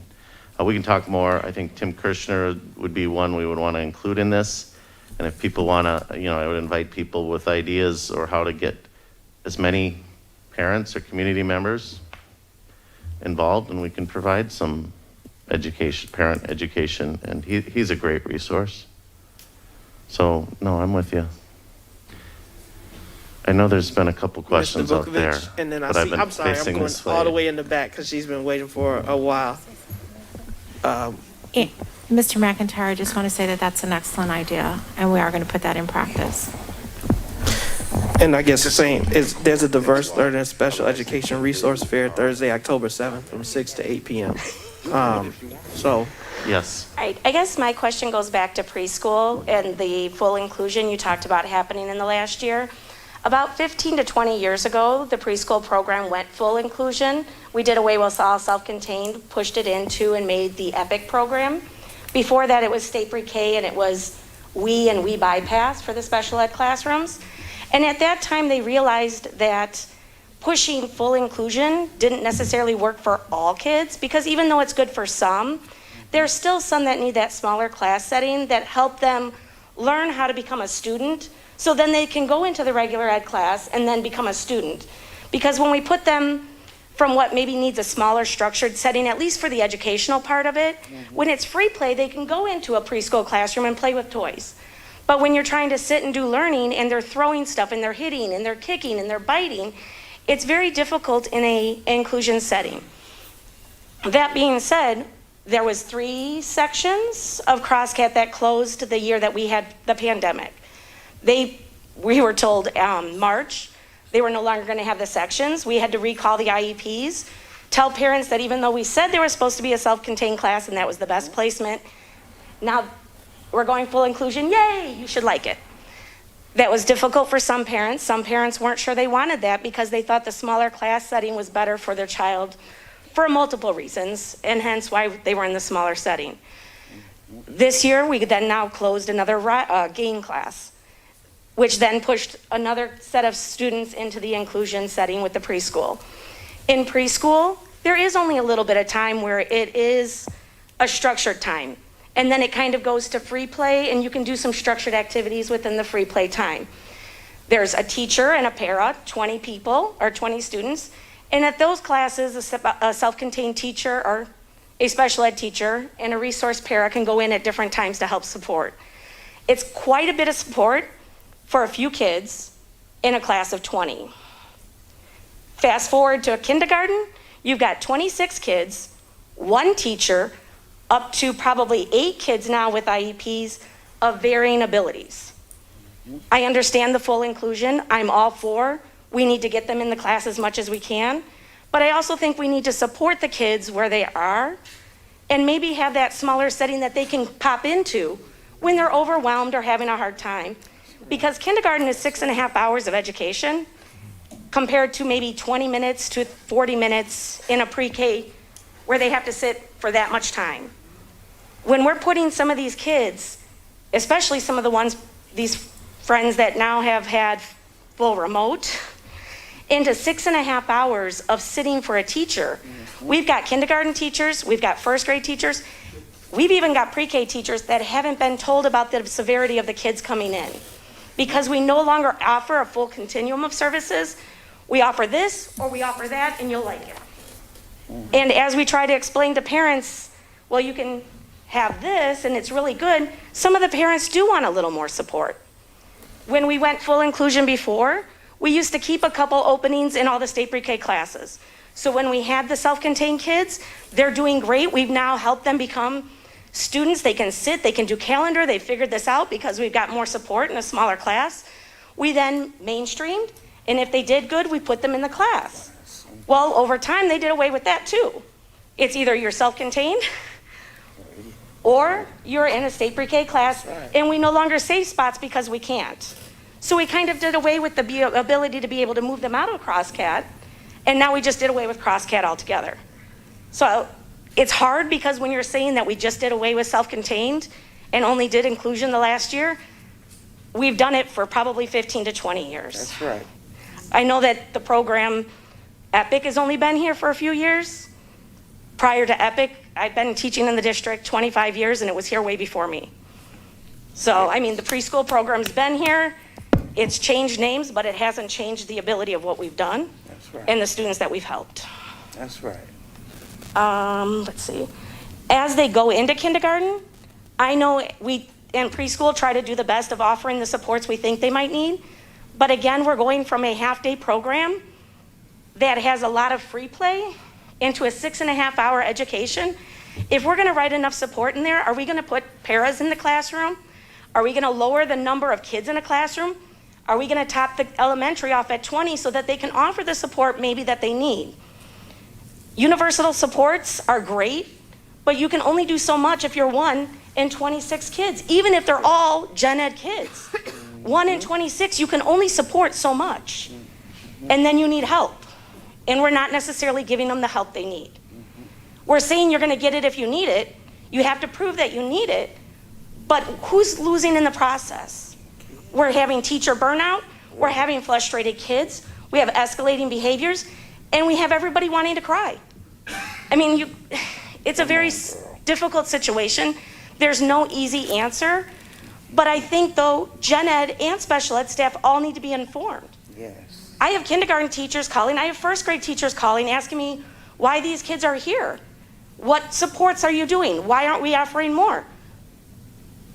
We don't have much, but at the same time, who's supposed to do the training? It's not me telling them, oh, by the way, these kind of kids are coming, these supports are needing to be in place.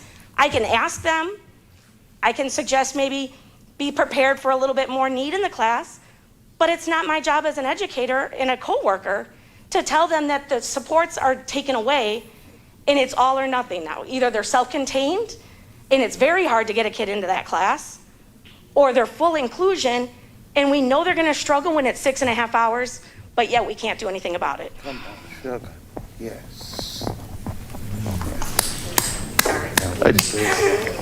No, you're fine, thank you, and I'm glad you bring that up, and I think it's important to know we're not full inclusion. Least restrictive environment does not mean everybody's in gen ed, right?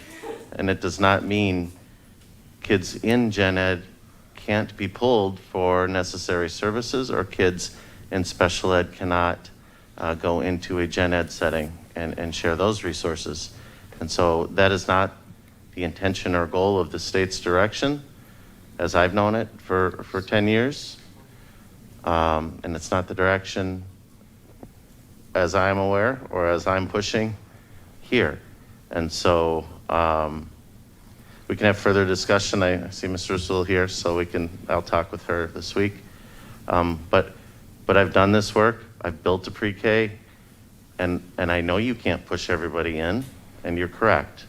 And then what you're saying about then the transitions, that's the key piece, and I hear you, and that's what we're trying to build, so that. We did away with the classes.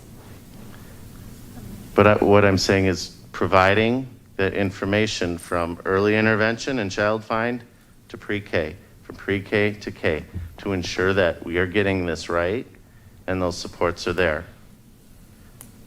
And again, I'm sorry. It is a process, and we're going to do our best to make sure that it's an excellent system, and it's already a good program. I'm not worried about that. I saw Ms. Johnson and Mr. Vukovic. I'm just here to speak on behalf of the community. I don't need that. Thank you, Doug. And I'm sorry, it's for the people who are watching online, Ms. Johnson. Okay, I'm sorry. I know I got a big mouth. So You good. So I'm just here on regarding, thank you for sharing what you said. Thank you also, Mr. Anthony McIntyre. My concern is the data. We see the data is not matching. We got to do a little better with the transparency with the data. We have noticed in this last year with the COVID that things have changed with students. They wasn't able to log on. They wasn't used to the community service of technology. And now Ms. Hannah asks, is the teachers receiving the services for the students? We have to be honest. No, the teachers are not receiving the services of another teacher in the room or another support service in the classroom for these students. So I'm here just to listen, but I am also here to want you all to be mindful of the students and the teachers. The students are doing the best they can, the parents are doing the best they can, and the teachers are doing the best they can. But my concern is, are you listening? Because this young lady just explained, half of everything that they had 20 years ago is gone. And you said yourself, Mr. Public, that you're focused on reading. We lost reading specialists. Phonics, we lost phonics. So how can a student read and understand if the services that they had once before is gone now? So I'm just here to ask if we just be a little mindful and listen instead of keep saying what we're used to doing or what we're going to do, and let's do a little bit better, because we got students, as you all have heard, that's outside of the district. And you're saying to me, as a parent, as a community, that we're trying, we're still doing. We gotta do a little better. That's all I'm asking. The teacher's asking for something, students are asking for something, and the parents are asking for something, and they haven't gotten it. The teacher's asking for extra support in the classroom, smaller classrooms. They haven't gotten it.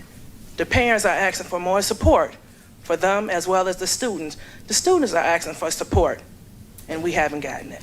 So thank you. Thank you. Mr. McIntyre, you have a very good idea. I want to tell you, it's not new. This district had a very strong parent organization for the special ed department, going back 40 and 50 years ago. That's why the special ed program in Waukegan is what it is, because you had a group of parents that came to school board meetings every week, and they got together. They knew the law better than some of the staff did. And these people, one of them just passed away recently, Mrs. Joan Demlow, very instrumental in that group. And they, some of you up there probably would be afraid of them because they actually swayed school board elections. They knew the law, and they brought that program in here. But that wasn't what I was going to ask.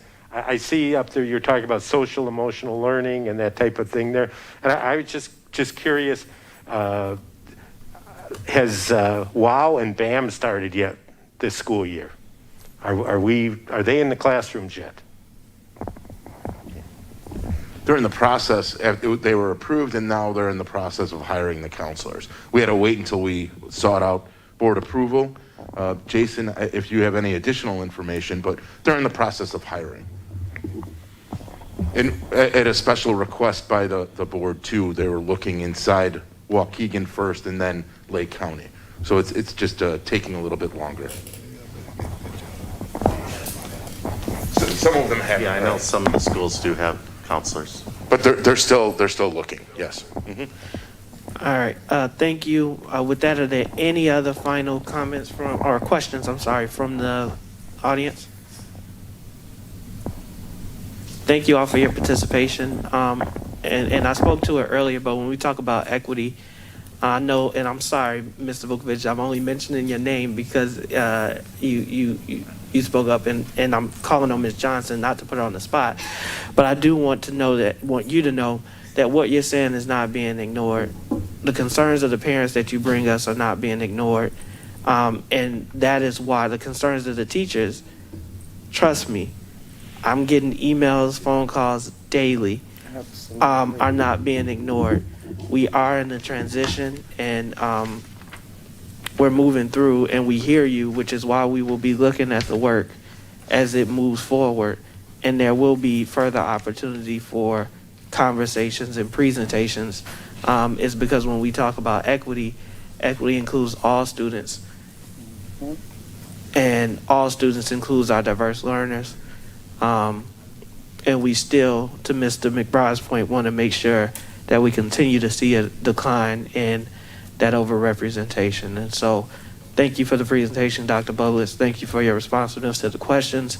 I know that there were some outstanding items that the superintendent noted that will be being reported on at a very near future date. Yeah. So Bringing back numbers. that is the work that the board is doing. And so, yes, that it's not something that I can tell you right now. I know what I believe equity to be. Right. And we have and Ms. Vanderbroek is here. So we do have a statement of equity, if I'm not mistaken. Is that correct? Yeah, but we can work on that. We're gonna have to work on it by now. I think there are two places where you can look for statements of equity. One is in the educational philosophy policy. I think it is 5001. I'm not 100% sure that's the right number. And then there is the mission statement of our equity department. Thank you, Ms. Vanderbroek. With that, I'd like a motion to adjourn. Motion. Go ahead, Ms. Leguizamo. Just really quick, Board President. So I know that I copied you and the superintendent. I did submit my questions. I didn't ask those questions here today. So I just wanted to make sure that those questions would still be answered after the fact. But I so move. Thank you, Board President. Motion by Ms. Leguizamo. A second. Second by Ms. Gonzalez. All in favor signify with aye. Aye. Any opposed, nay. We are now adjourned. If we can meet at 8 p.m. To start our operations. Thank you.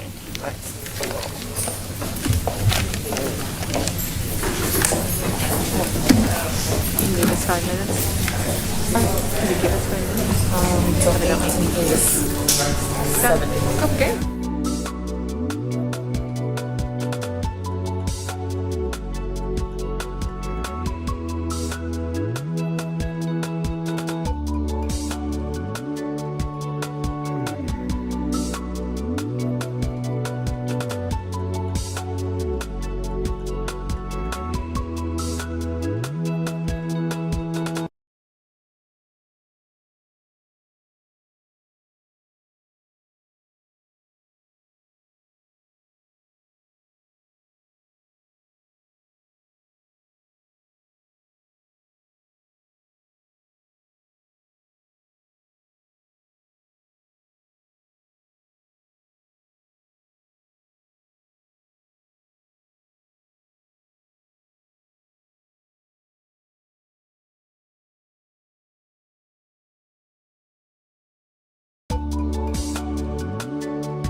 This is one I just, this is one I looked up online, so Right, but that's our job.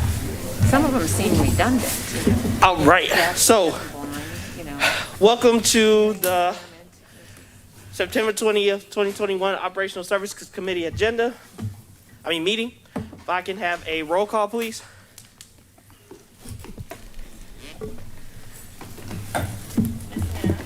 Yes. Yes. Yes. Present? here, Present. Here. Awesome. Doesn't look like we have anybody new, but just a reminder, we'll go through the presentations. After the presentations, the board has questions, you can ask them. And if the community has questions, they can raise their hand and ask them on the item being discussed as well. With that, we're going to go to item 3A, approval of the meeting minutes of August 17th, 2021. Mr. Riddle, I so move we approve the minutes as presented. Motion by Mr. Riddle, Second. second by Ms. Leguizamo. Any comments, questions, corrections to the minutes? All in favor signify with aye. Aye. Any opposed? All right, we have approved the minutes, and what I do want to say, we will stop this meeting at 9 p.m. Yes, we will. Yes, sir. So, Yes, chef. but we will. So let's go through it. Make sure you write down your questions. We'll hold questions to the end of the presentations. Once again, we have the information items. Appreciate you, Operational Services Committee, for making sure that attachments are with every item. And that will help us expedite unless there are further questions. So go ahead, Deputy Moten. Thank you, Mr. Ewing. Good evening, board members, superintendent, staff, and community. Our first discussion item is the updated impact fee schedule, which has been prompted by a new apartment development in the district's boundaries. I'm going to ask Ms. Vanderbroek, and we'll supplement her as well, to come up and present this item. Thank you, everybody, and good evening. So as Mr. Moten said, I received a call the other day with an individual who was asking about what our impact fee schedule is for a new apartment complex that is being built. And when we pulled it out, the last time our impact fee schedule had been updated was 2013. Oh, dear. Yikes. So we thought we ought to do the math and show you what the difference looks like when we recalculate based on what the current AFR per capita tuition charge is. And then we work that calculation with the percentage of the revenue that we see with property taxes, and then have a formula we use to build in what the per unit contribution would be based on the nature of the dwelling that is coming forward. I worked with Ms. Polk to develop these numbers based on the formula. So you will see where the number changes have gone from 2013 to 2021. I'm sorry, it's the FY20 numbers. Gwen, it's 20 numbers, not 21? Yeah, thank you. And the lowest change you will see is in an apartment 1-bedroom, it went up $1. And the highest change went up, I believe, in the detached 4-bedroom homes, which was about $550.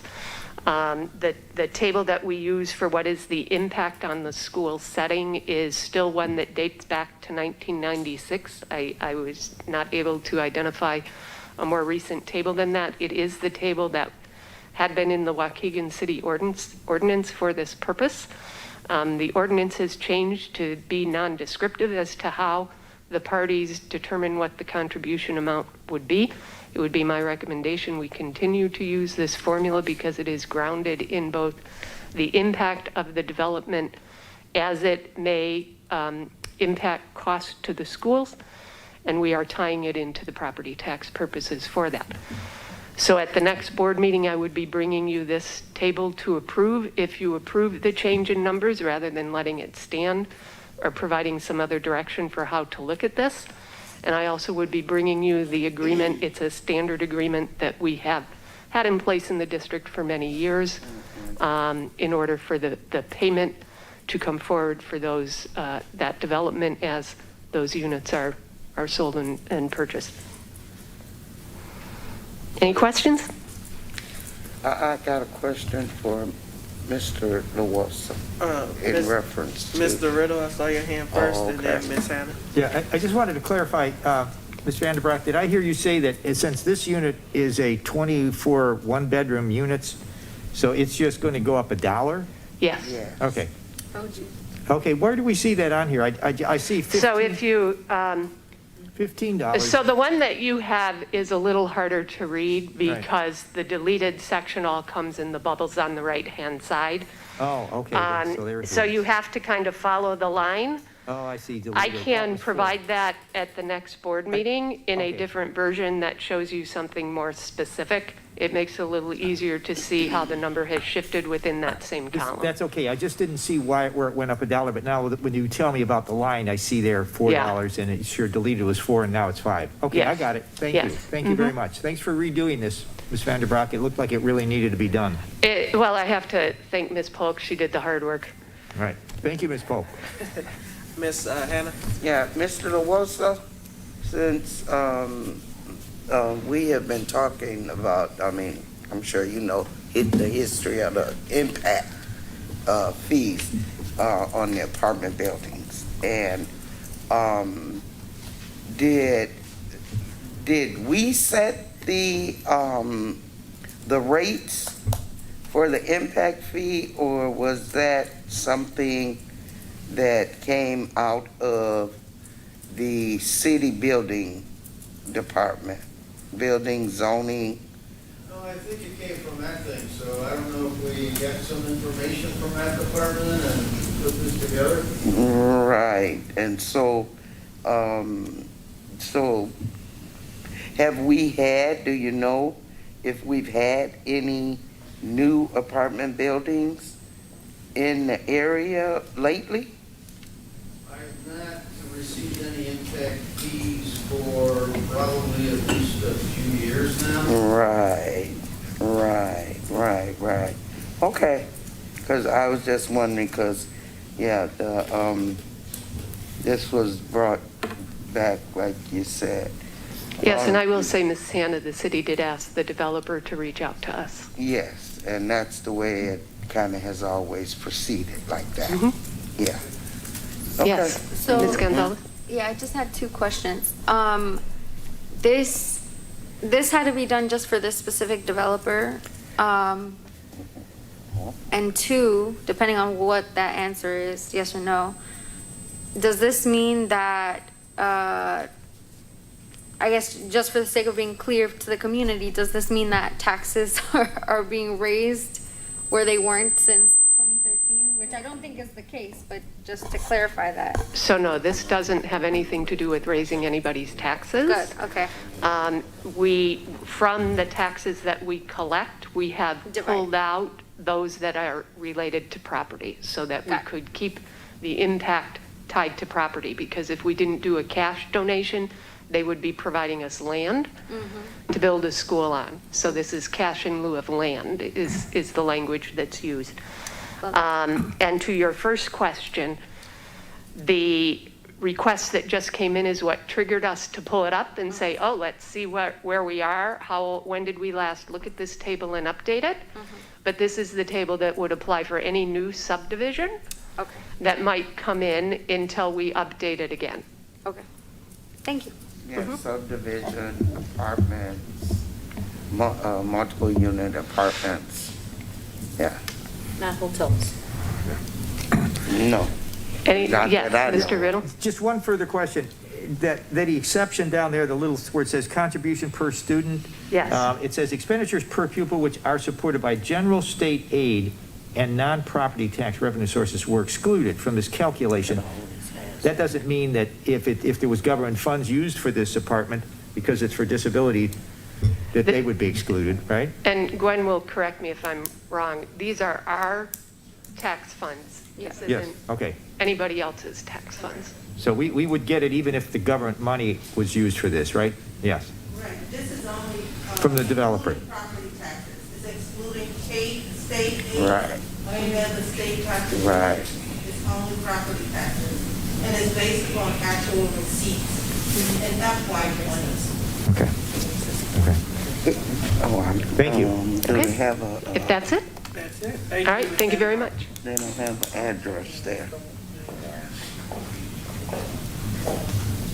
Where? It's not the rebuilding of the Barlow Manor, is it? It may be. So thank you, Ms. Polk and Ms. Vanderbroek. We do have a series of information items on the agenda for you this evening. We have staff here in attendance if you have any specific questions. Just like before, I'm gonna go down so that if we get to that agenda item and the community or board member has a question, they can ask it. Item 1, 5A, ComEd energy efficiency incentives. Go ahead, Mr. Vukovic. They're bringing you the mic.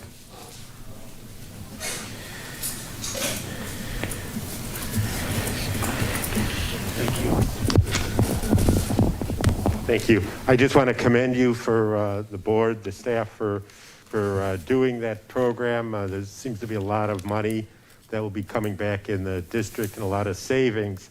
I would just like to ask, there was another program about 4 years ago that involved the donation of $3 million worth of solar equipment to the district. That I happen to know how all that happened. I was just wondering, since it's been in operation, are there any reports as to the savings this district has received or realized because of that donation? Good job.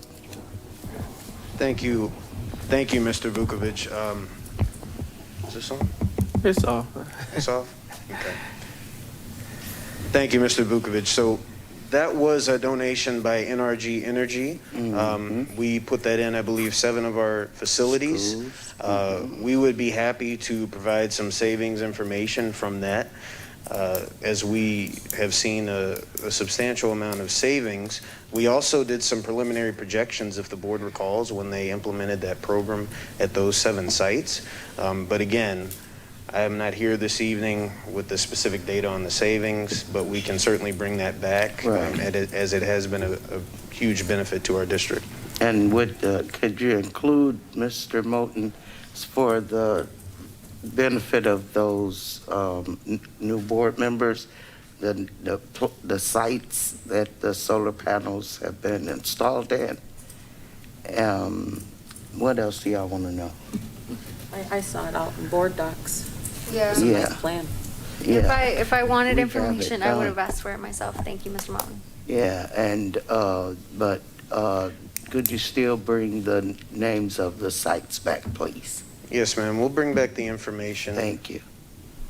And thank you for the Mr. question. Riddle? Yes, sir. I just want to thank Mr. Truckenberg especially Smart, for yeah. that application for that energy efficiency for these LEDs. And I also just wanted to clarify with him, did I read it correctly that within 60 days, we're going to have that group in here putting light fixtures, replacing the old fluorescents and stuff? And is that what the understanding was? And is it going to be done that quickly? They just replace the bulbs with LEDs? Sounds on. Hi, good evening. Yes, as a matter of fact, they started replacing portions of the lights to take out the fluorescent lights and install LEDs in the fixtures that exist at Washington and Brookside have already begun. You should start to see them appearing in the classrooms and corridors right away. Marvelous. Thank you, sir. Awesome. All right. And we have B, approval to attend ASBO International Annual Conference. Any questions on that item? C, operation vehicle purchase plans. I got a Go ahead, Ms. question. You know, Mr. Morton, you had come to us before and asked about putting trackers Yes. in the vehicles. Yes, ma'am. We came before. We did not lose sight of that. We have had conversations with the legal team, Ms. Williams, Dr. Cuevas. We are going to bring that back very soon. Our next meeting is next week. We want to utilize an existing contract we currently have. And the program that we're actually looking at right now is our VersaTrans program that we have in our buses. But we are going to bring that back. That was for tracking locators on our district vehicles to refresh the board. And we brought that forward at one of the meetings at the Trapp Auditorium over the summer. Okay. Thank you, Mr. Mold. Mr. So Riddle. just a real quick question. It's just a comment, and I just want you maybe to think about it. I know a couple times we've ridden the Bulldog bus, and there's only been 2 or 3 of us in there. Is there ever a possibility? Is there another vehicle available when you have that limited number of folks on a Bulldog bus going to Chicago or something that you could use a vehicle? Is there any vehicles available? Just you don't have to answer that now. Just a thought. Thank you for the recommendation. Save a little gas. D, Lake County Vaccine Clinic hosted by Stevenson High School, Round Lake High School payment. Go ahead, Ms. Leguizamo. So this is one of the questions that I did submit that I am going to ask here today. I just wanted to know if you have information specifically, what is it that they are charging us? Is it facility use? Is it personnel use? Just trying to fully gauge what that means, entails. Thank you. Sure. So I'm going to ask Mr. Alajakis because he was our point of contact on that. However, before he comes up, I do want to say, based on the spreadsheet and the invoice you see, Waukegan School District equated to approximately 10.8% of the eligible individuals to be vaccinated. And that is something that the superintendent, as well as other superintendents in the county, agreed to share those costs. And that's what the invoice reflects for you, which is an actual cost of approximately $91,000. But before you, Ms. Leguizamo, continue, let Mr. Alajakis come up and talk about what that cost entails. Good evening, Board of Education, community members, staff, colleagues. So, Ms. Leguizamo, that cost entails the staffing that was needed at these sites. I don't know how many board members were familiar with those sites. I know a number of us were vaccinated there, back in February and March. It was a several-week-long process at these 2 schools, and I believe they needed a minimum of 40 staff members working at all times to be able to handle the hundreds of people that were coming every single day. And so they did the calculation based on 2 schools with 40 people there continuously. From the second you get to the parking lot to the second you get back in your car, there were staff members kind of leading you every step of the way. And that's where that calculation came from. And so each school was asked to pay a certain fee for the amount of staff members that they calculated that would be going to those sites. And since, like Mr. Moten stated, Waukegan was by far the largest in the county, we took on a large percentage of that cost. And just to be sure, because it was just stated here and I didn't interpret it that way, but the percentage of staff that was provided in the spreadsheet, now that was eligible and not true numbers? That would have been eligible staff. When we first agreed to this with the other school districts in the county, it was mid-late January, and we had started the process. I know a few of us had already gone and were vaccinated, or at least had our first dose at one of those sites. And then that opportunity came up with Deerfield High School and Walgreens and some of our partner districts in Zion and Highland Park, Deerfield, North Chicago, to do that large event at Deerfield High School. Now, we had already committed to being part of this group with the other Lake County school districts. And so when we took advantage of the site at Deerfield High School, we told all the other Lake County districts that we would continue to pay our fair share. We promised we would, and we maintained that promise so that they can continue to provide that service to everybody who wanted to take advantage of it. Yeah. I'm just surprised we didn't use actual numbers versus estimated numbers now that, it had already passed. That's what I was concerned about. That's just my final comment. And well, I know I don't recall because at the sites in Round Lake and Stevenson, they took the information based upon your, registering through Lake County. So you registered through Lake County, through the all-vax system, and that's how you went through the process there. Lake County was involved in that. And so my school where I worked was not asked of me as I registered through the all-vax system. What, was asked was whether you were, a frontline worker, what industry you worked in, things of that nature. Okay, thank you for that information. Item E. Where's the CPI instructor I mean, are you asking to hire a training or person, or that it's going to be a training session? Yes. Thank you, Ms. Hannah. So this is a Train the Trainer program for our Crisis Prevention Institute training, and this is the verbal de-escalation physical restraint training. What we're attempting to do is expand the amount of trainers that we have in the district so that we have local school-based trainers that can provide this training to staff within the buildings. I believe the agenda item this evening has 12 new instructors and 3 renewal instructors. And we're bringing this forward because, as you can see, the renewal cost as a per person is significant, almost $48,000. This is consistent with what we've done in the past. These trainings are going to occur at the end of October, and then we're going to maintain and track the trainings that those individuals do at the school site so we have an accurate record of who has received the training. Have you considered the training for verbal judo? Verbal judo? Mm-hmm. It's a de-escalation program, and you could probably get more information with that through the police department.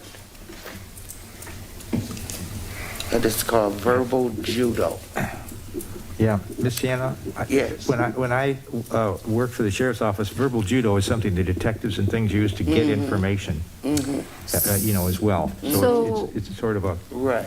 And I'm going to just push back a little bit Yeah. because I'm probably the most apprehensive about doing that. Mr. Moulton, for the 12 new instructors, how would they be chosen? So we've actually already identified these individuals. Okay. In the past, we've seen a lot of the individuals that I would say the climate culture specialists, assistant principals or principals. Those are the administrators that would be going through this program. The 3 renewals that we currently have are administrators in our safety department. Okay. Our ESS is Mr. Wilson. Okay, thank you. And I would like to, once you dig deeper into the verbal judo, I think that would be really good for our safety staff, safety personnel in that area, because they have to have that, Thank you, Ms. Hannah. We will research that. Currently, CPI does provide the verbal de-escalation with the physical restraint. I do want to remind the board policy 6048 is the timeout physical restraint policy. So this is the approved program that's referenced in that policy that we're utilizing. The record keeping is very specific. Who gets trained, when certain restraints are used, how are they used, when are they used, what staff members are using them. And Ms. Tasha London is in charge of coordinating these training efforts as well as ensuring our documentation is in order. And because the documentation, doesn't that have to be sent out, if I'm not mistaken, when there's a restraint, it has to be reported within 24 hours to the state? So the reporting should be done as soon as possible. Right. And that's, we would like to see it same day or next day, depending on the time of the occurrence. But really same day is what we're striving for. Okay, and we are up to date on that, right? I have not heard otherwise, Ms. Hannah. Compliance? Yeah, okay. Yes. And this is just another effort to ensure that we maintain our compliance. Okay, very good. All right, item F, committee review and appointments 2021-2022. Comment, question. Go ahead. So we were just talking a lot about our diverse learners department. And I didn't know if the superintendent, if you had any conversations around creating a committee specifically for parents or community members for diverse learners. Mrs. Leguizamo, I'm not prepared to answer that right now, but I will note that and circle back to that. Okay, thank you. G, construction in the 2021 summer season capital projects. Mr. Riddle. I just want to compliment again our district, Mr. Kruckelberg, Mr. Moten, and everybody else that has worked so diligently this summer. I mean, the pictures, and I saw some of these particular sites as the improvements were being done. Monroe Street looks beautiful. I mean, just better than it's ever. Abbott Middle School, Edith Smith, the bathrooms, which we had asked the district to take some concern about for our children. We heard it from our board member, our student board member. I mean, it's a phenomenal change. It's just wonderful, I think, what you've done. And of course, taking place, the tuck pointing in the windows is something that was needed. So just thank you so much. I know it's a great environment now for the children that have, and the staff who have to be there. So thank you so much. And we do have in the plan to renovate other bathrooms, right? Throughout the district that is in need, because I'm hearing kids, okay, talking about, bathrooms, so. Yes, ma'am. So these sites were the first phase. We're going to continue on just like we have with other initiatives, the windows, the paving replacement. Unfortunately, we can't do it all at once, but these are progressive steps. So on an annual basis, we're going to be doing additional sites. Yeah, because the one picture, if that room looks familiar, and I think it's at, Did you see those pictures? Did you John Lewis Webster. I mean, you've seen some of this yourself. It looks like the windows are clouded, and then I guess the after picture. Look at this. It was kind of hard to tell if those windows had been replaced or just clean. I was looking at, he's back there laughing, so to tell me. So if I could say, so Mr. Kruckelberg and his team, we have Mr. Shepard, who is our construction manager, Mr. Ochoa, who's a supervisor within the department.